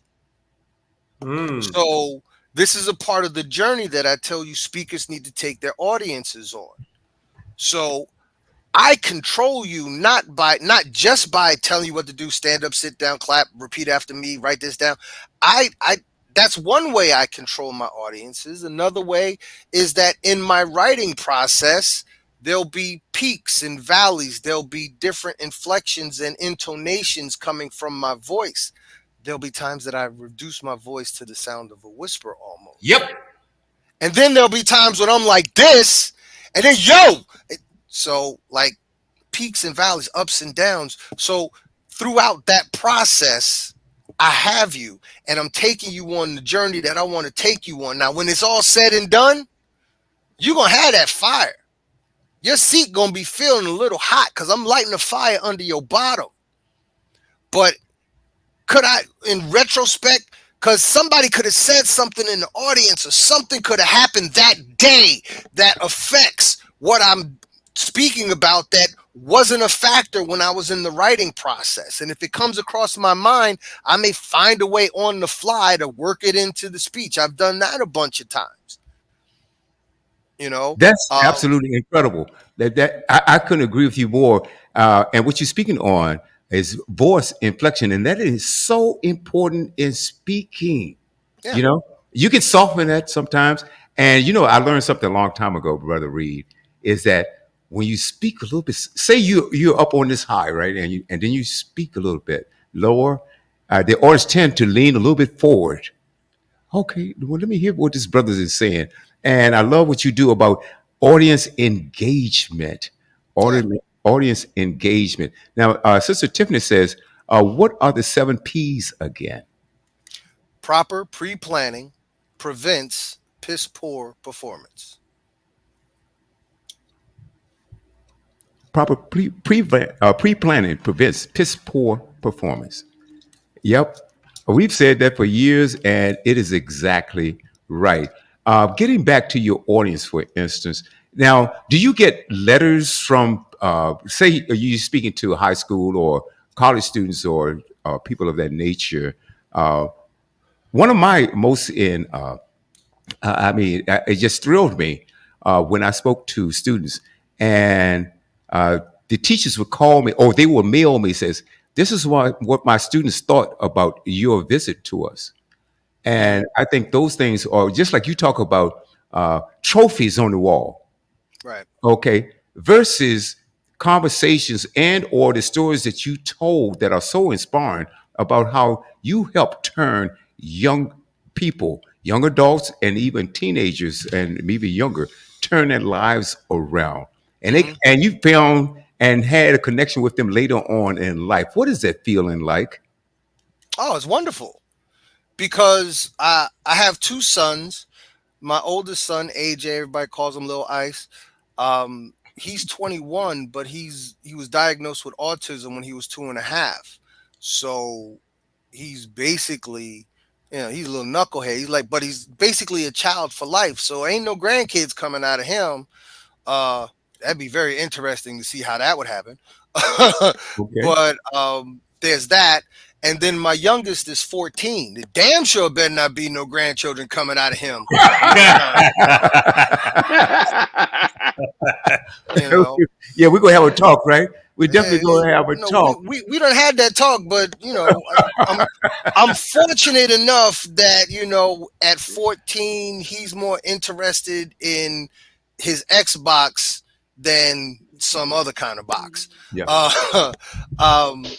But again, a lot of the young people that I mentored who are now in their 30s have children. So those children themselves, those young people then who are now adults, those are like, I have no daughters. I was telling another brother in the conversation earlier today, if you ever have a doubt that God exists, believe in God knowing that I have no daughters. Because I'm going to tell you right now, I'm not mentally stable enough to be a girl dad. No. And God knew that. And here's a funny thing. I'll tell you why I'm laughing. No, wait, because I got to get this out. I'll forget this. I got to get this out. Okay. Go ahead. And this is not an absolute. I do not believe in absolutes. But almost every dude I grew up with who was really, really, really dirty about their business have daughters. I'm not saying that's you, Bobby. I just said a lot of guys I came up with. I met you after I got one too. I got a daughter. Only because I have two daughters of my own, but the idea is we're both fathers. I'm just saying a lot of the fellas that I grew up with, a lot of dudes I used to kick it with in high school in my early college days, they have daughters. So right. I would after my first son was born, I would just say, yo, God blinked. But then I had another son 7 years later, so God blinked twice. But here's the funny thing. The majority of my coaching clients have been women. Whoa. Wow. I've been coaching since 2009. And in 2009, so that's 13 years now. In 13 years, I have had 4 male clients. That's amazing. Let me address something that you said, and I'm sure, and I hope the rest of the panel and the audience caught this. I'm just going to say this, and correct me if I'm wrong. I think what I took from that, you're glad that you had 2 sons, because if you had a daughter and some knucklehead came around and hurt your daughter in some way, it wouldn't work out well for him. It's a wrap. Am I right about that, bro? It's a wrap. Now, here's the funny thing. I love saying here's the funny thing because I hope it's funny, right? It is. We could always talk about, yo, if that was me, son, if that would happen to me, if that was my daughter, I'm blessed that I ain't ever got to worry about that. I'm so blessed I don't have to worry about that because, trust me, I'm 2 and through. My wife will strongly, affirmatively agree We to and through. Ain't nobody bringing nobody else into the world Oh, out of this house. Yeah. But And I'm very invested. I'm very invested in those young people that I spent so much time with, just working on my days off. right. We Right. thanks to our Lord and Savior Mark Zuckerberg, we find each other on Facebook, and a lot. I've caught up with a lot of friends from like grade school on Facebook. So those kids, those kids were in high school when Facebook came out. So they're still young. They're old enough to be still on Facebook and still use it. Unlike, our children today, like my 14-year-old doesn't have an Instagram, doesn't have a Facebook. I asked him if he wanted one of either, and he straight up told me no. Good. To which I was completely happy with, because he spends most of his time goofing around with the same friends when he's playing his Xbox on the weekends, because we don't Right. allow him to play it during the week. Hey, Okay. brother, have you considered doing stand up? Ha. Because you're funny. You're definitely funny with a message. I'm funny in this environment, and Oh. when I'm delivering a speech, I can be funny in the process. But the stand up, and I have friends who were stand up comedians. I'm friends with Bill Bellamy. I know Bill Bellamy. One of my very first need to talk to Facebook him. friends. I don't know. One of my very first Facebook friends when Facebook came out was Joe Torre. Yeah, so I have friends that are in the comedic world. Leslie Jones, one of the first black female writers for Saturday Night Live. I Right. met her when she was doing, when she was on her come up. Kevin Hart. I met Kevin Hart here in my town when he was on his come up. I respect what they do too much to think that I can do that.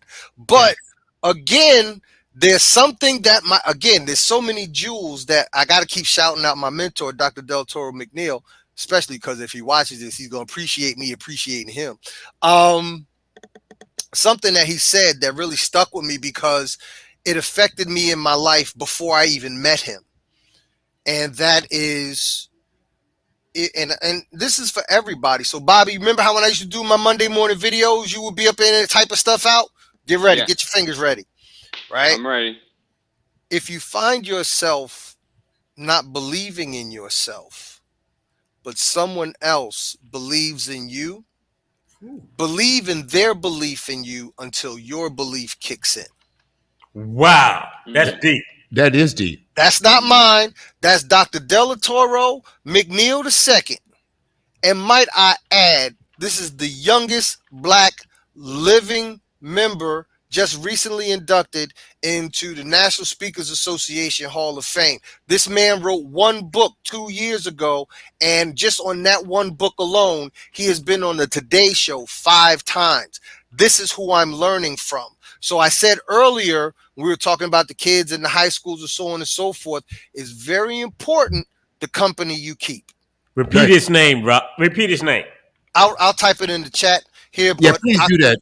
Dr. Del Toro McNeil. And if there's anybody watching this who has an interest in public speaking, and trust me, I'm not getting paid for this. But we're gonna talk about it. Checks go out on Tuesdays. No, wait, no. This is something. Craig. If my mentor Wait, is watching this, it's between what? me and Doc right now. No, listen. If anybody is interested in really learning how to become an effective speaker, really want to create a business for yourself where you can transform and change the people's lives, you need to learn how to crush the stage. And the only way you're going to do that is through my mentor, Dr. Del Toro McNeil. You can go to www.crushthestage.com. I love that. Crush the stage. Come out there blazing. It's a fully immersive training experience like none other. My speaking has actually declined since working with him, but my coaching has improved because my business sense has improved, and I've realized where my superpower is. one of the things I likened his boot camp to real boot camp is that it breaks you down without hurting you and Mhm. builds you back up and makes you better. So to the brother that I call affection, did my mic turn off? Am I still good? You No, good? you're Oh, good. you're good. You're good. To the brother that we wouldn't be having this conversation to this extent if it wasn't for the brother I call my little big bro, Dr. Delto McNeil. I thank him. I give him his flowers. He is part and parcel why I am who I am today. Okay, I got one more plug. I like that. I like that. Like that, Reed. This is from Kenneth Cooper, alias Black Denim. What? Black Denim. Taught me my very first lesson in groove. That lesson was every brother ain't a friend, every friend ain't a brother. And what I've added to that through my experiences in groove, there's no reason why we shouldn't always strive to be both. What my brother Coop have to say? That's my dog. Come on. He's my pastor. Oh, Okay. get out. So once we get off the line tonight, man, I'm gonna hook up with you. I'm gonna send you the link so you can watch some of his sermons. He was Bet. preaching from the pulpit about 3 weeks ago with G's on. So I'm gonna take some credit for that because we had a conversation a couple months ago, not a couple weeks ago, and we had a good long conversation because we hadn't spoken to each other in years. And I talked to that brother. I sent him the links for Membership 365 so he could get right with the books and really come back strong wherever he man. Oh, this- Listen. Let me tell you a story about me and Kenny Cooper. He probably gonna get mad at me, but he can't beat me because he want to go to heaven. So, I was tasked by him to go to his house and do some yard work. That's the polite way of putting it. Now let me tell you what really happened. His mama told him he had to clean the backyard, get the leaves out. So we get there, and I'm figuring, okay, I'm helping him. And Coop says, okay, that's what I need you to do. All these leaves back here got to be in the front. And then you got to bag them. So I done swept all these leaves. I done raked all these leaves out of his backyard into his driveway. And his mother's in the kitchen looking out the window as somebody who is not her son. Because Kenny is, he's short. So he's short. I'm going to say it. He's short. He's Be vertically challenged. No, be careful about that, bro. I'm only 5'7". Okay, all right. You're short. You're vertically challenged. Well, guess what? I don't care. Exactly. Right? No. You're So 5'7"? Mama Cooper see me in the window, and I'm just raking. Ain't none of my business. I ain't trying to make this woman think I'm looking at her house. I'm just raking these leaves. Right? So I hear her yelling at Kenny, who's this in my backyard? Oh, he just pledged. I guess Kenny said he just pledged. And she, well, you better go out there and help that boy. I ain't saying nothing. I'm just minding my business. I'm just raking. And if Kenny's watching this, I never told this to him. I never shared this story with anybody.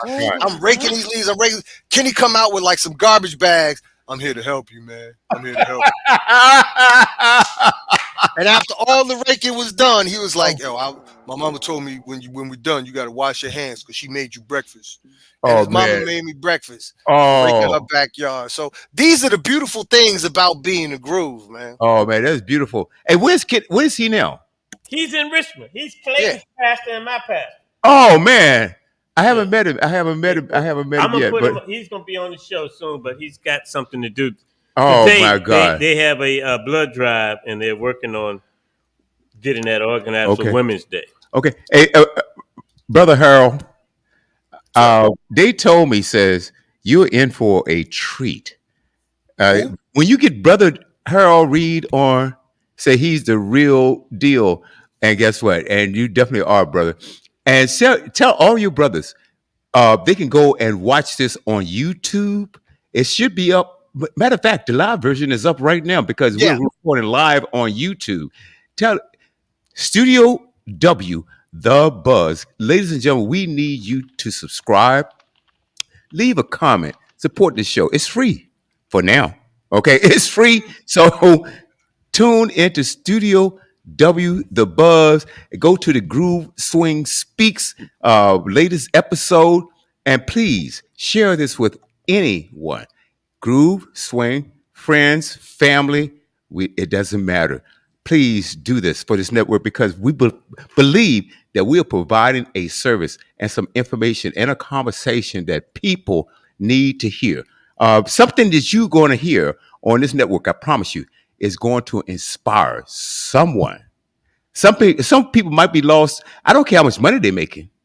You could be making a ton of money and hate your job because you're not exploring. I want you to address that too, Brother Reed. You can hate your job, but you're making a lot of money because you're not fulfilling what's in you that you want to get out. Could you address that, please?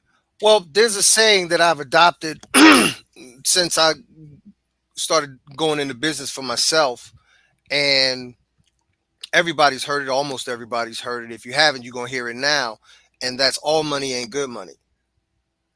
Um, I've turned down gigs, and I've I've not accepted people as clients because if we're not a good fit, or if if your values don't coincide with my values, I'm not going to stand up and speak in front of your organization, because the one thing I'm not going to do with a microphone in my hand is lie. I'm very cognizant and very conscious of the words I use. I'm very conscious of the power of the word in print. So I'm very particular about what I write.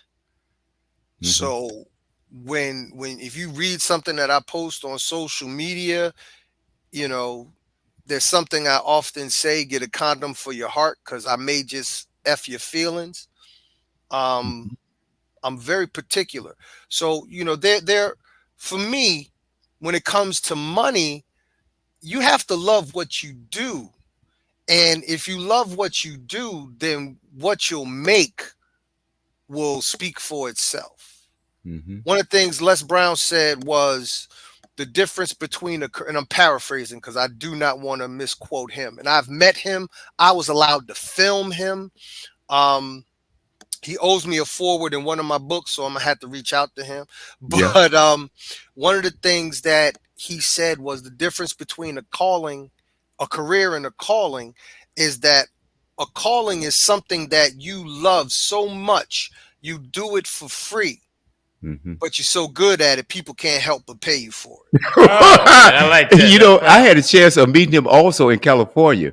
And one of my favorite phrases by him: if you can look up, you can get up. Uh, uh, Yeah, yeah, absolutely. yeah. Les Brown, one of my favorite motivational speakers. I'm going to go to Sister Tiffany. What was it that inspired you to go into your career? And was it somebody like Harold Reed or Les Brown or a motivational person that kind of said, okay, yeah, I can do this? Who inspired you? Oh, great question. What inspired me? When I had a gentleman to approach me off of LinkedIn, and he told me that he had written a book, and he was looking for a person of color to help do the screenplay, because on my LinkedIn profile, which needs to be updated, I said that I was a screenwriter. And he sent me the copy of his book, and I started reading it, and I enjoyed the story, and I was just like, oh my gosh. Mind you, I got my degree in 2016. I was approached in 2019.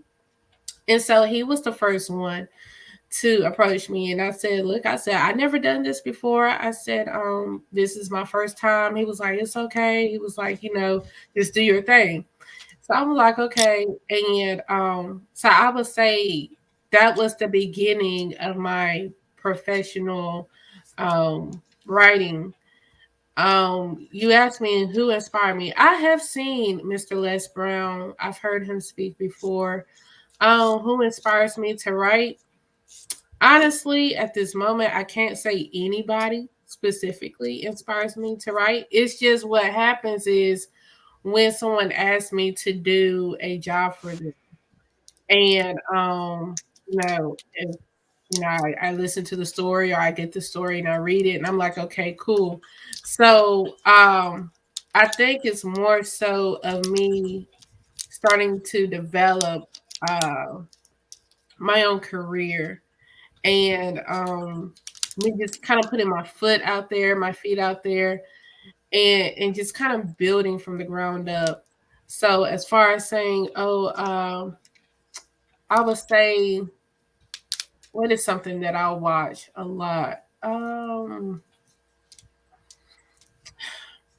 I like the fact that Shonda Rhimes, her creativity has a great range. So if I had to say somebody, I would say Shonda Rhimes, because she can go from Grey's Anatomy to the Bridgerton to, I think, what was in the middle. I think she did Scandal. Yeah. So her creativity has a great range. So is mine. I'm somebody who, is a person of color, and I know I'm about to get my black card revoked. When I say I haven't seen a lot of the classics, and I've had a lot of people tell me this, such as "Don't Be a Menace." Yeah, Don't I worry, girl. I've only seen it in bits and pieces. I haven't seen it from beginning to end, so you yeah, good.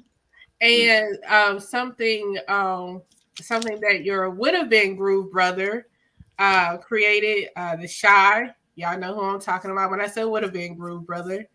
Um, he what's his name? Spike. Yeah, yeah.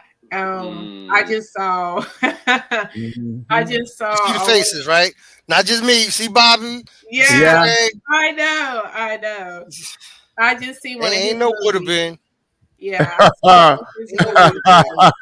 a couple years ago Nah. for the first Okay, okay. And I tell you what, we only have a few minutes here. I want to get back to Brother Reed. Brother Reed, when you came on, because we were supposed to have another swing on tonight, and the program had been changed up a little bit. Mhm. Okay. And I'm saying, okay, this is generally a 2 hour show because we have a groove and a swing. And for some reason, I said, you know what? Based on what I've heard about you, okay, yeah, what I've heard about you, I said, this brother, he'll probably take up the whole 2 hours, which is great with me anyway. And I'm so glad that you taking time out of your day to grace this platform, because the things that you've spoken about, man, are so profoundly important, because somebody's going to be inspired by what you say. And I'm going to ask everybody on the panel and our listening audience, please share this with somebody that you can check us out on Facebook, LinkedIn, Twitter, and more importantly, our brand new channel, that YouTube channel, uh, Studio W The Buzz. Now, this broadcast will be up in less than 24 hours on www.studiow.buzz. Studio W.buzz. We also have two apps. Android is simply Studio W. Apple is Studio.w. Available on Google Play, Apple CarPlay, Spotify, iTunes. But go back to that website, Studio W.buzz. Please go to archive shows. And less than 24 hours, you will hear this show again. Please share with a friend. Uh, Brother Reed, man, I am so fascinated by having you on, and there's a great deal of humility into you with you also, because over the years that you've been friends on Facebook, but I never knew what you did. I said, hey, this is a brother, this is a groove brother. He's supporting what I do, and so I am humble, brother. I want to thank you, and also I want you to tell the audience again, how can they get your books? Again, there's no, over there is my website, my email. So all throughout, could have just looked on the screen right there. Over here, if you want to join my mailing list, just flash your cell phone to that QR code if you watch it from your computer or your laptop, and Uh-huh. that'll put you on my mailing list. So you'll get. Uh, I don't like jamming up people's inboxes. So like maybe once or twice, 3 times a week if I'm on a roll, I may drop some motivational messages directly into your inbox. Again, you go to my website, I'll say it, www.coachhrjr.com. Go to the shop link, and that'll take you everything that's in there. If anyone wants to have a consultation with me regarding my coaching, you can reach out to me on my website. There's a QR code there where you can set up an interview on a calendar, and I will respond to that and formalize and set the date so we can have a one-on-one. I don't know how much time you have left, but I did have one piece that I wanted to share. You with take your as much audience. time as you need. Oh, don't say that. You don't mean that. Trust me. Bobby, Yeah. tell him he don't mean that. Yeah. Tiffany, tell him he don't Yeah. mean that. Up to, Yeah, well, Ramon, he can go another hour if okay. necessary. Okay. Let's do this. Up to 10 minutes. Okay, don't even need that much. Don't even need half of that. I just wanted you to be clear. You know what they say? Be careful what you wish for, because you just might get it. Might get it. Hey, bro, I can handle it. Brother, don't tell me I have all the time I need. No, stop. I want to share with the audience. Yeah, you need to do some stand up. Okay. I want to share with the audience something that I call the eyes have it. Oh boy. We've all been in meetings. We've all been in meetings where we had to vote. All those in favor say aye. All those opposed say nay. The majority says aye. So what do we say? The eyes have it. The eyes have it. However, these eyes, I'm going to give you 10 eyes. We got 2. We were born with 2. Craig and William, and sometimes Bobby have 4. But I'm going to give you. I'm going to give you. See, there's 6 eyes up in here, and if Tiffany put on a pair of glasses, it's a party. Wait a minute, hold on, wait. Let me see. All right, so we got see, all right, there we go. Do we have 8? Do we have 8 now? So now we got 8 eyes, and Tiffany makes 10. So 10 eyes. I said I was gonna give you 10 eyes to the audience. There you go. We got 10 eyes on the screen. Oh, no, Lord. seriously. The first eye, and I'm gonna run through this real quick. The first eyes is visualize. See it in your mind. Okay. Fantasize. Be it in your mind. Come on. Analyze. Organize it in your mind. Strategize. Plan courses of action. Compromise. Give way and gain way. Capitalize. Take advantage of opportunities. Utilize. Use your resources. Sympathize. Show care for people. Empathize. Feel people's pain as if it were your own. Realize. Believe it can be yours. Outstanding. Brother, that was one of my favorite authors. Actually, he started off as a comedian, and he turned, or he was an activist along with that. Dick Gregory? You read my mind, brother. I thought the same thing. Okay. And he said, if you learn how to live, making a living is the easiest thing in the world. Do you agree with that? Absolutely. And I'm gonna show you how far back my studies, my personal individual research goes. Do you know who it was that first said the best thing you could do for poor people is not be one of them? Oh boy. Oh my God. I remember that. I don't remember the author. Help me out, please. He was somewhat a speaker. I'm gonna give you a second to try and figure that one out. Ooh. Give you a second. Robert. The I man's remember name hearing. is Frederick J. Douglas. Ikarencoder. Frederick J. Ikarencoder, otherwise known as Reverend Ike. Reverend Knight. Mm. You mean the guy that had people to The carry Rolls carry Royce, him the Rolls to Royce carry him to dinner. his limousine? Hey, let me tell you something. He was Let a me tell you something. character. He was a Let me tell you something. character. Definitely. But in all Oh, of the foolishness and all of the huh. prosperity preaching and all that other stuff aside, Right. when you take out the flash and you just take in the message, That's it. all right, the best thing you could do for poor people is not be one of them. Because if you're one of them, how can you help them? You Yeah, can. you can help them. You could give what little you can. But if you're not poor, you're in a better position to help those who are. Makes sense. Right.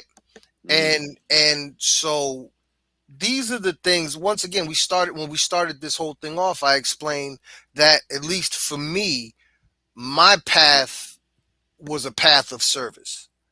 Got it. And I tend to live my life by a certain set of principles.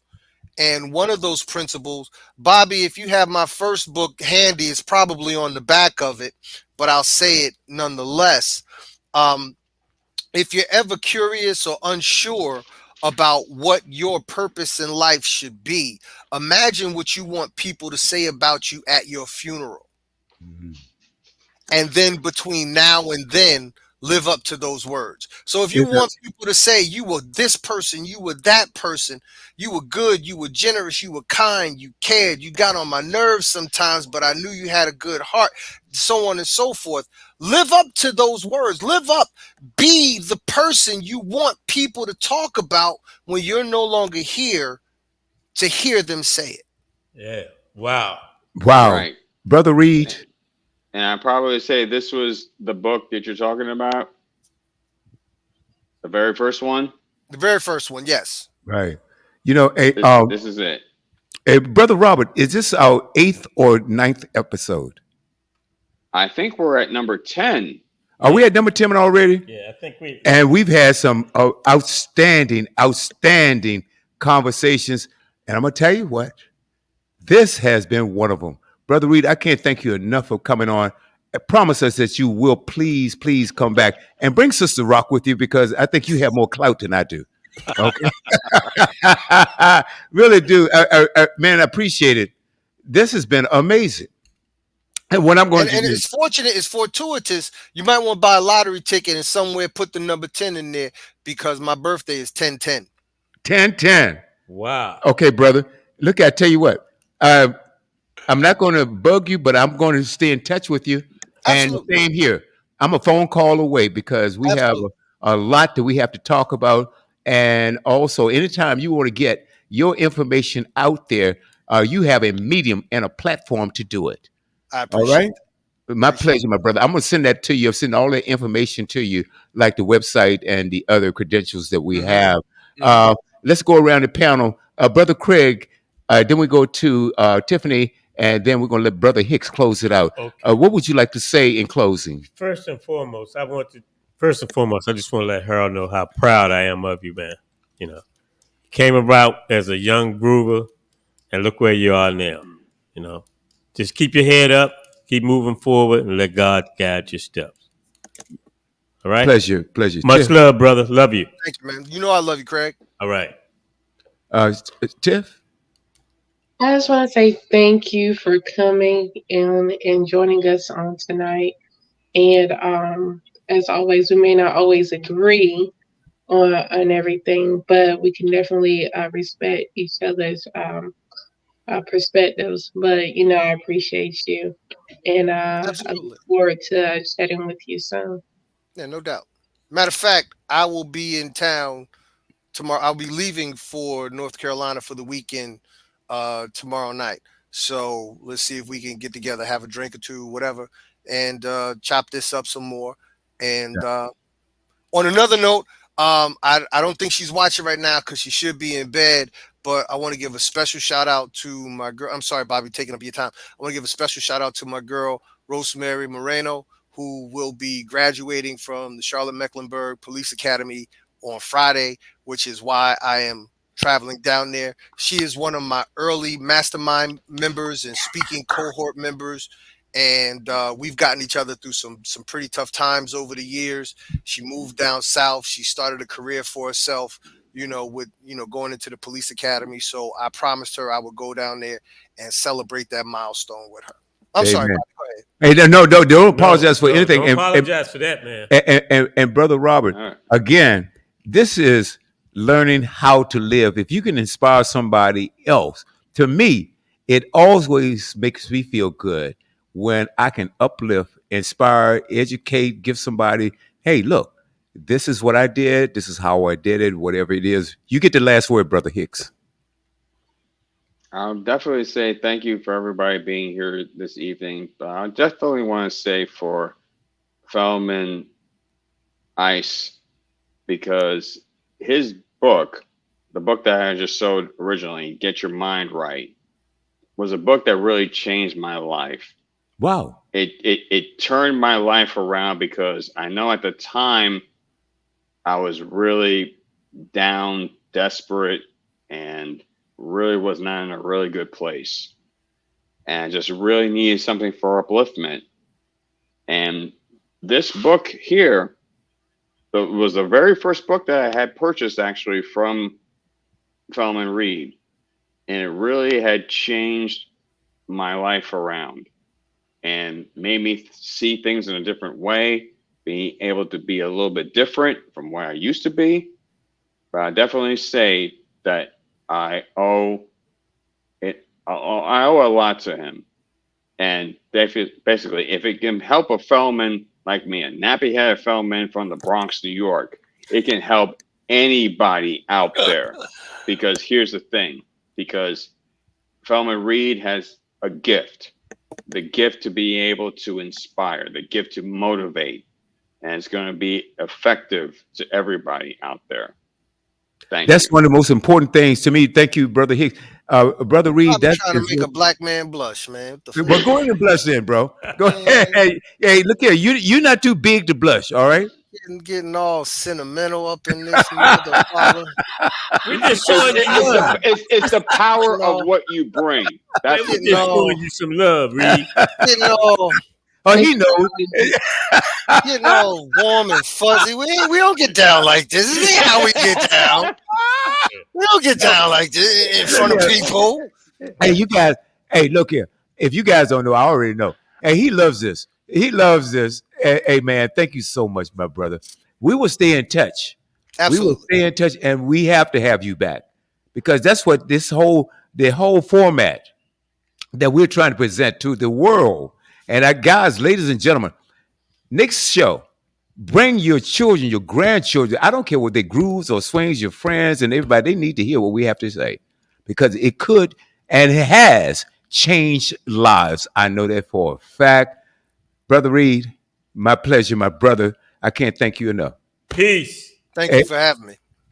Well, that's the easy part. Okay, we're gonna do this again real soon. So, Absolutely. ladies and gentlemen, hey, this has been another segment of Groove Swing Speaks right here live on The Buzz.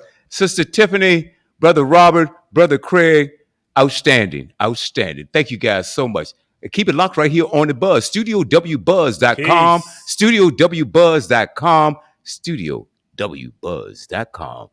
All right. Keep it locked. Hey, guys, thanks so much. Good night, fellas. All right now. All right, man. Take care. All right. Hey.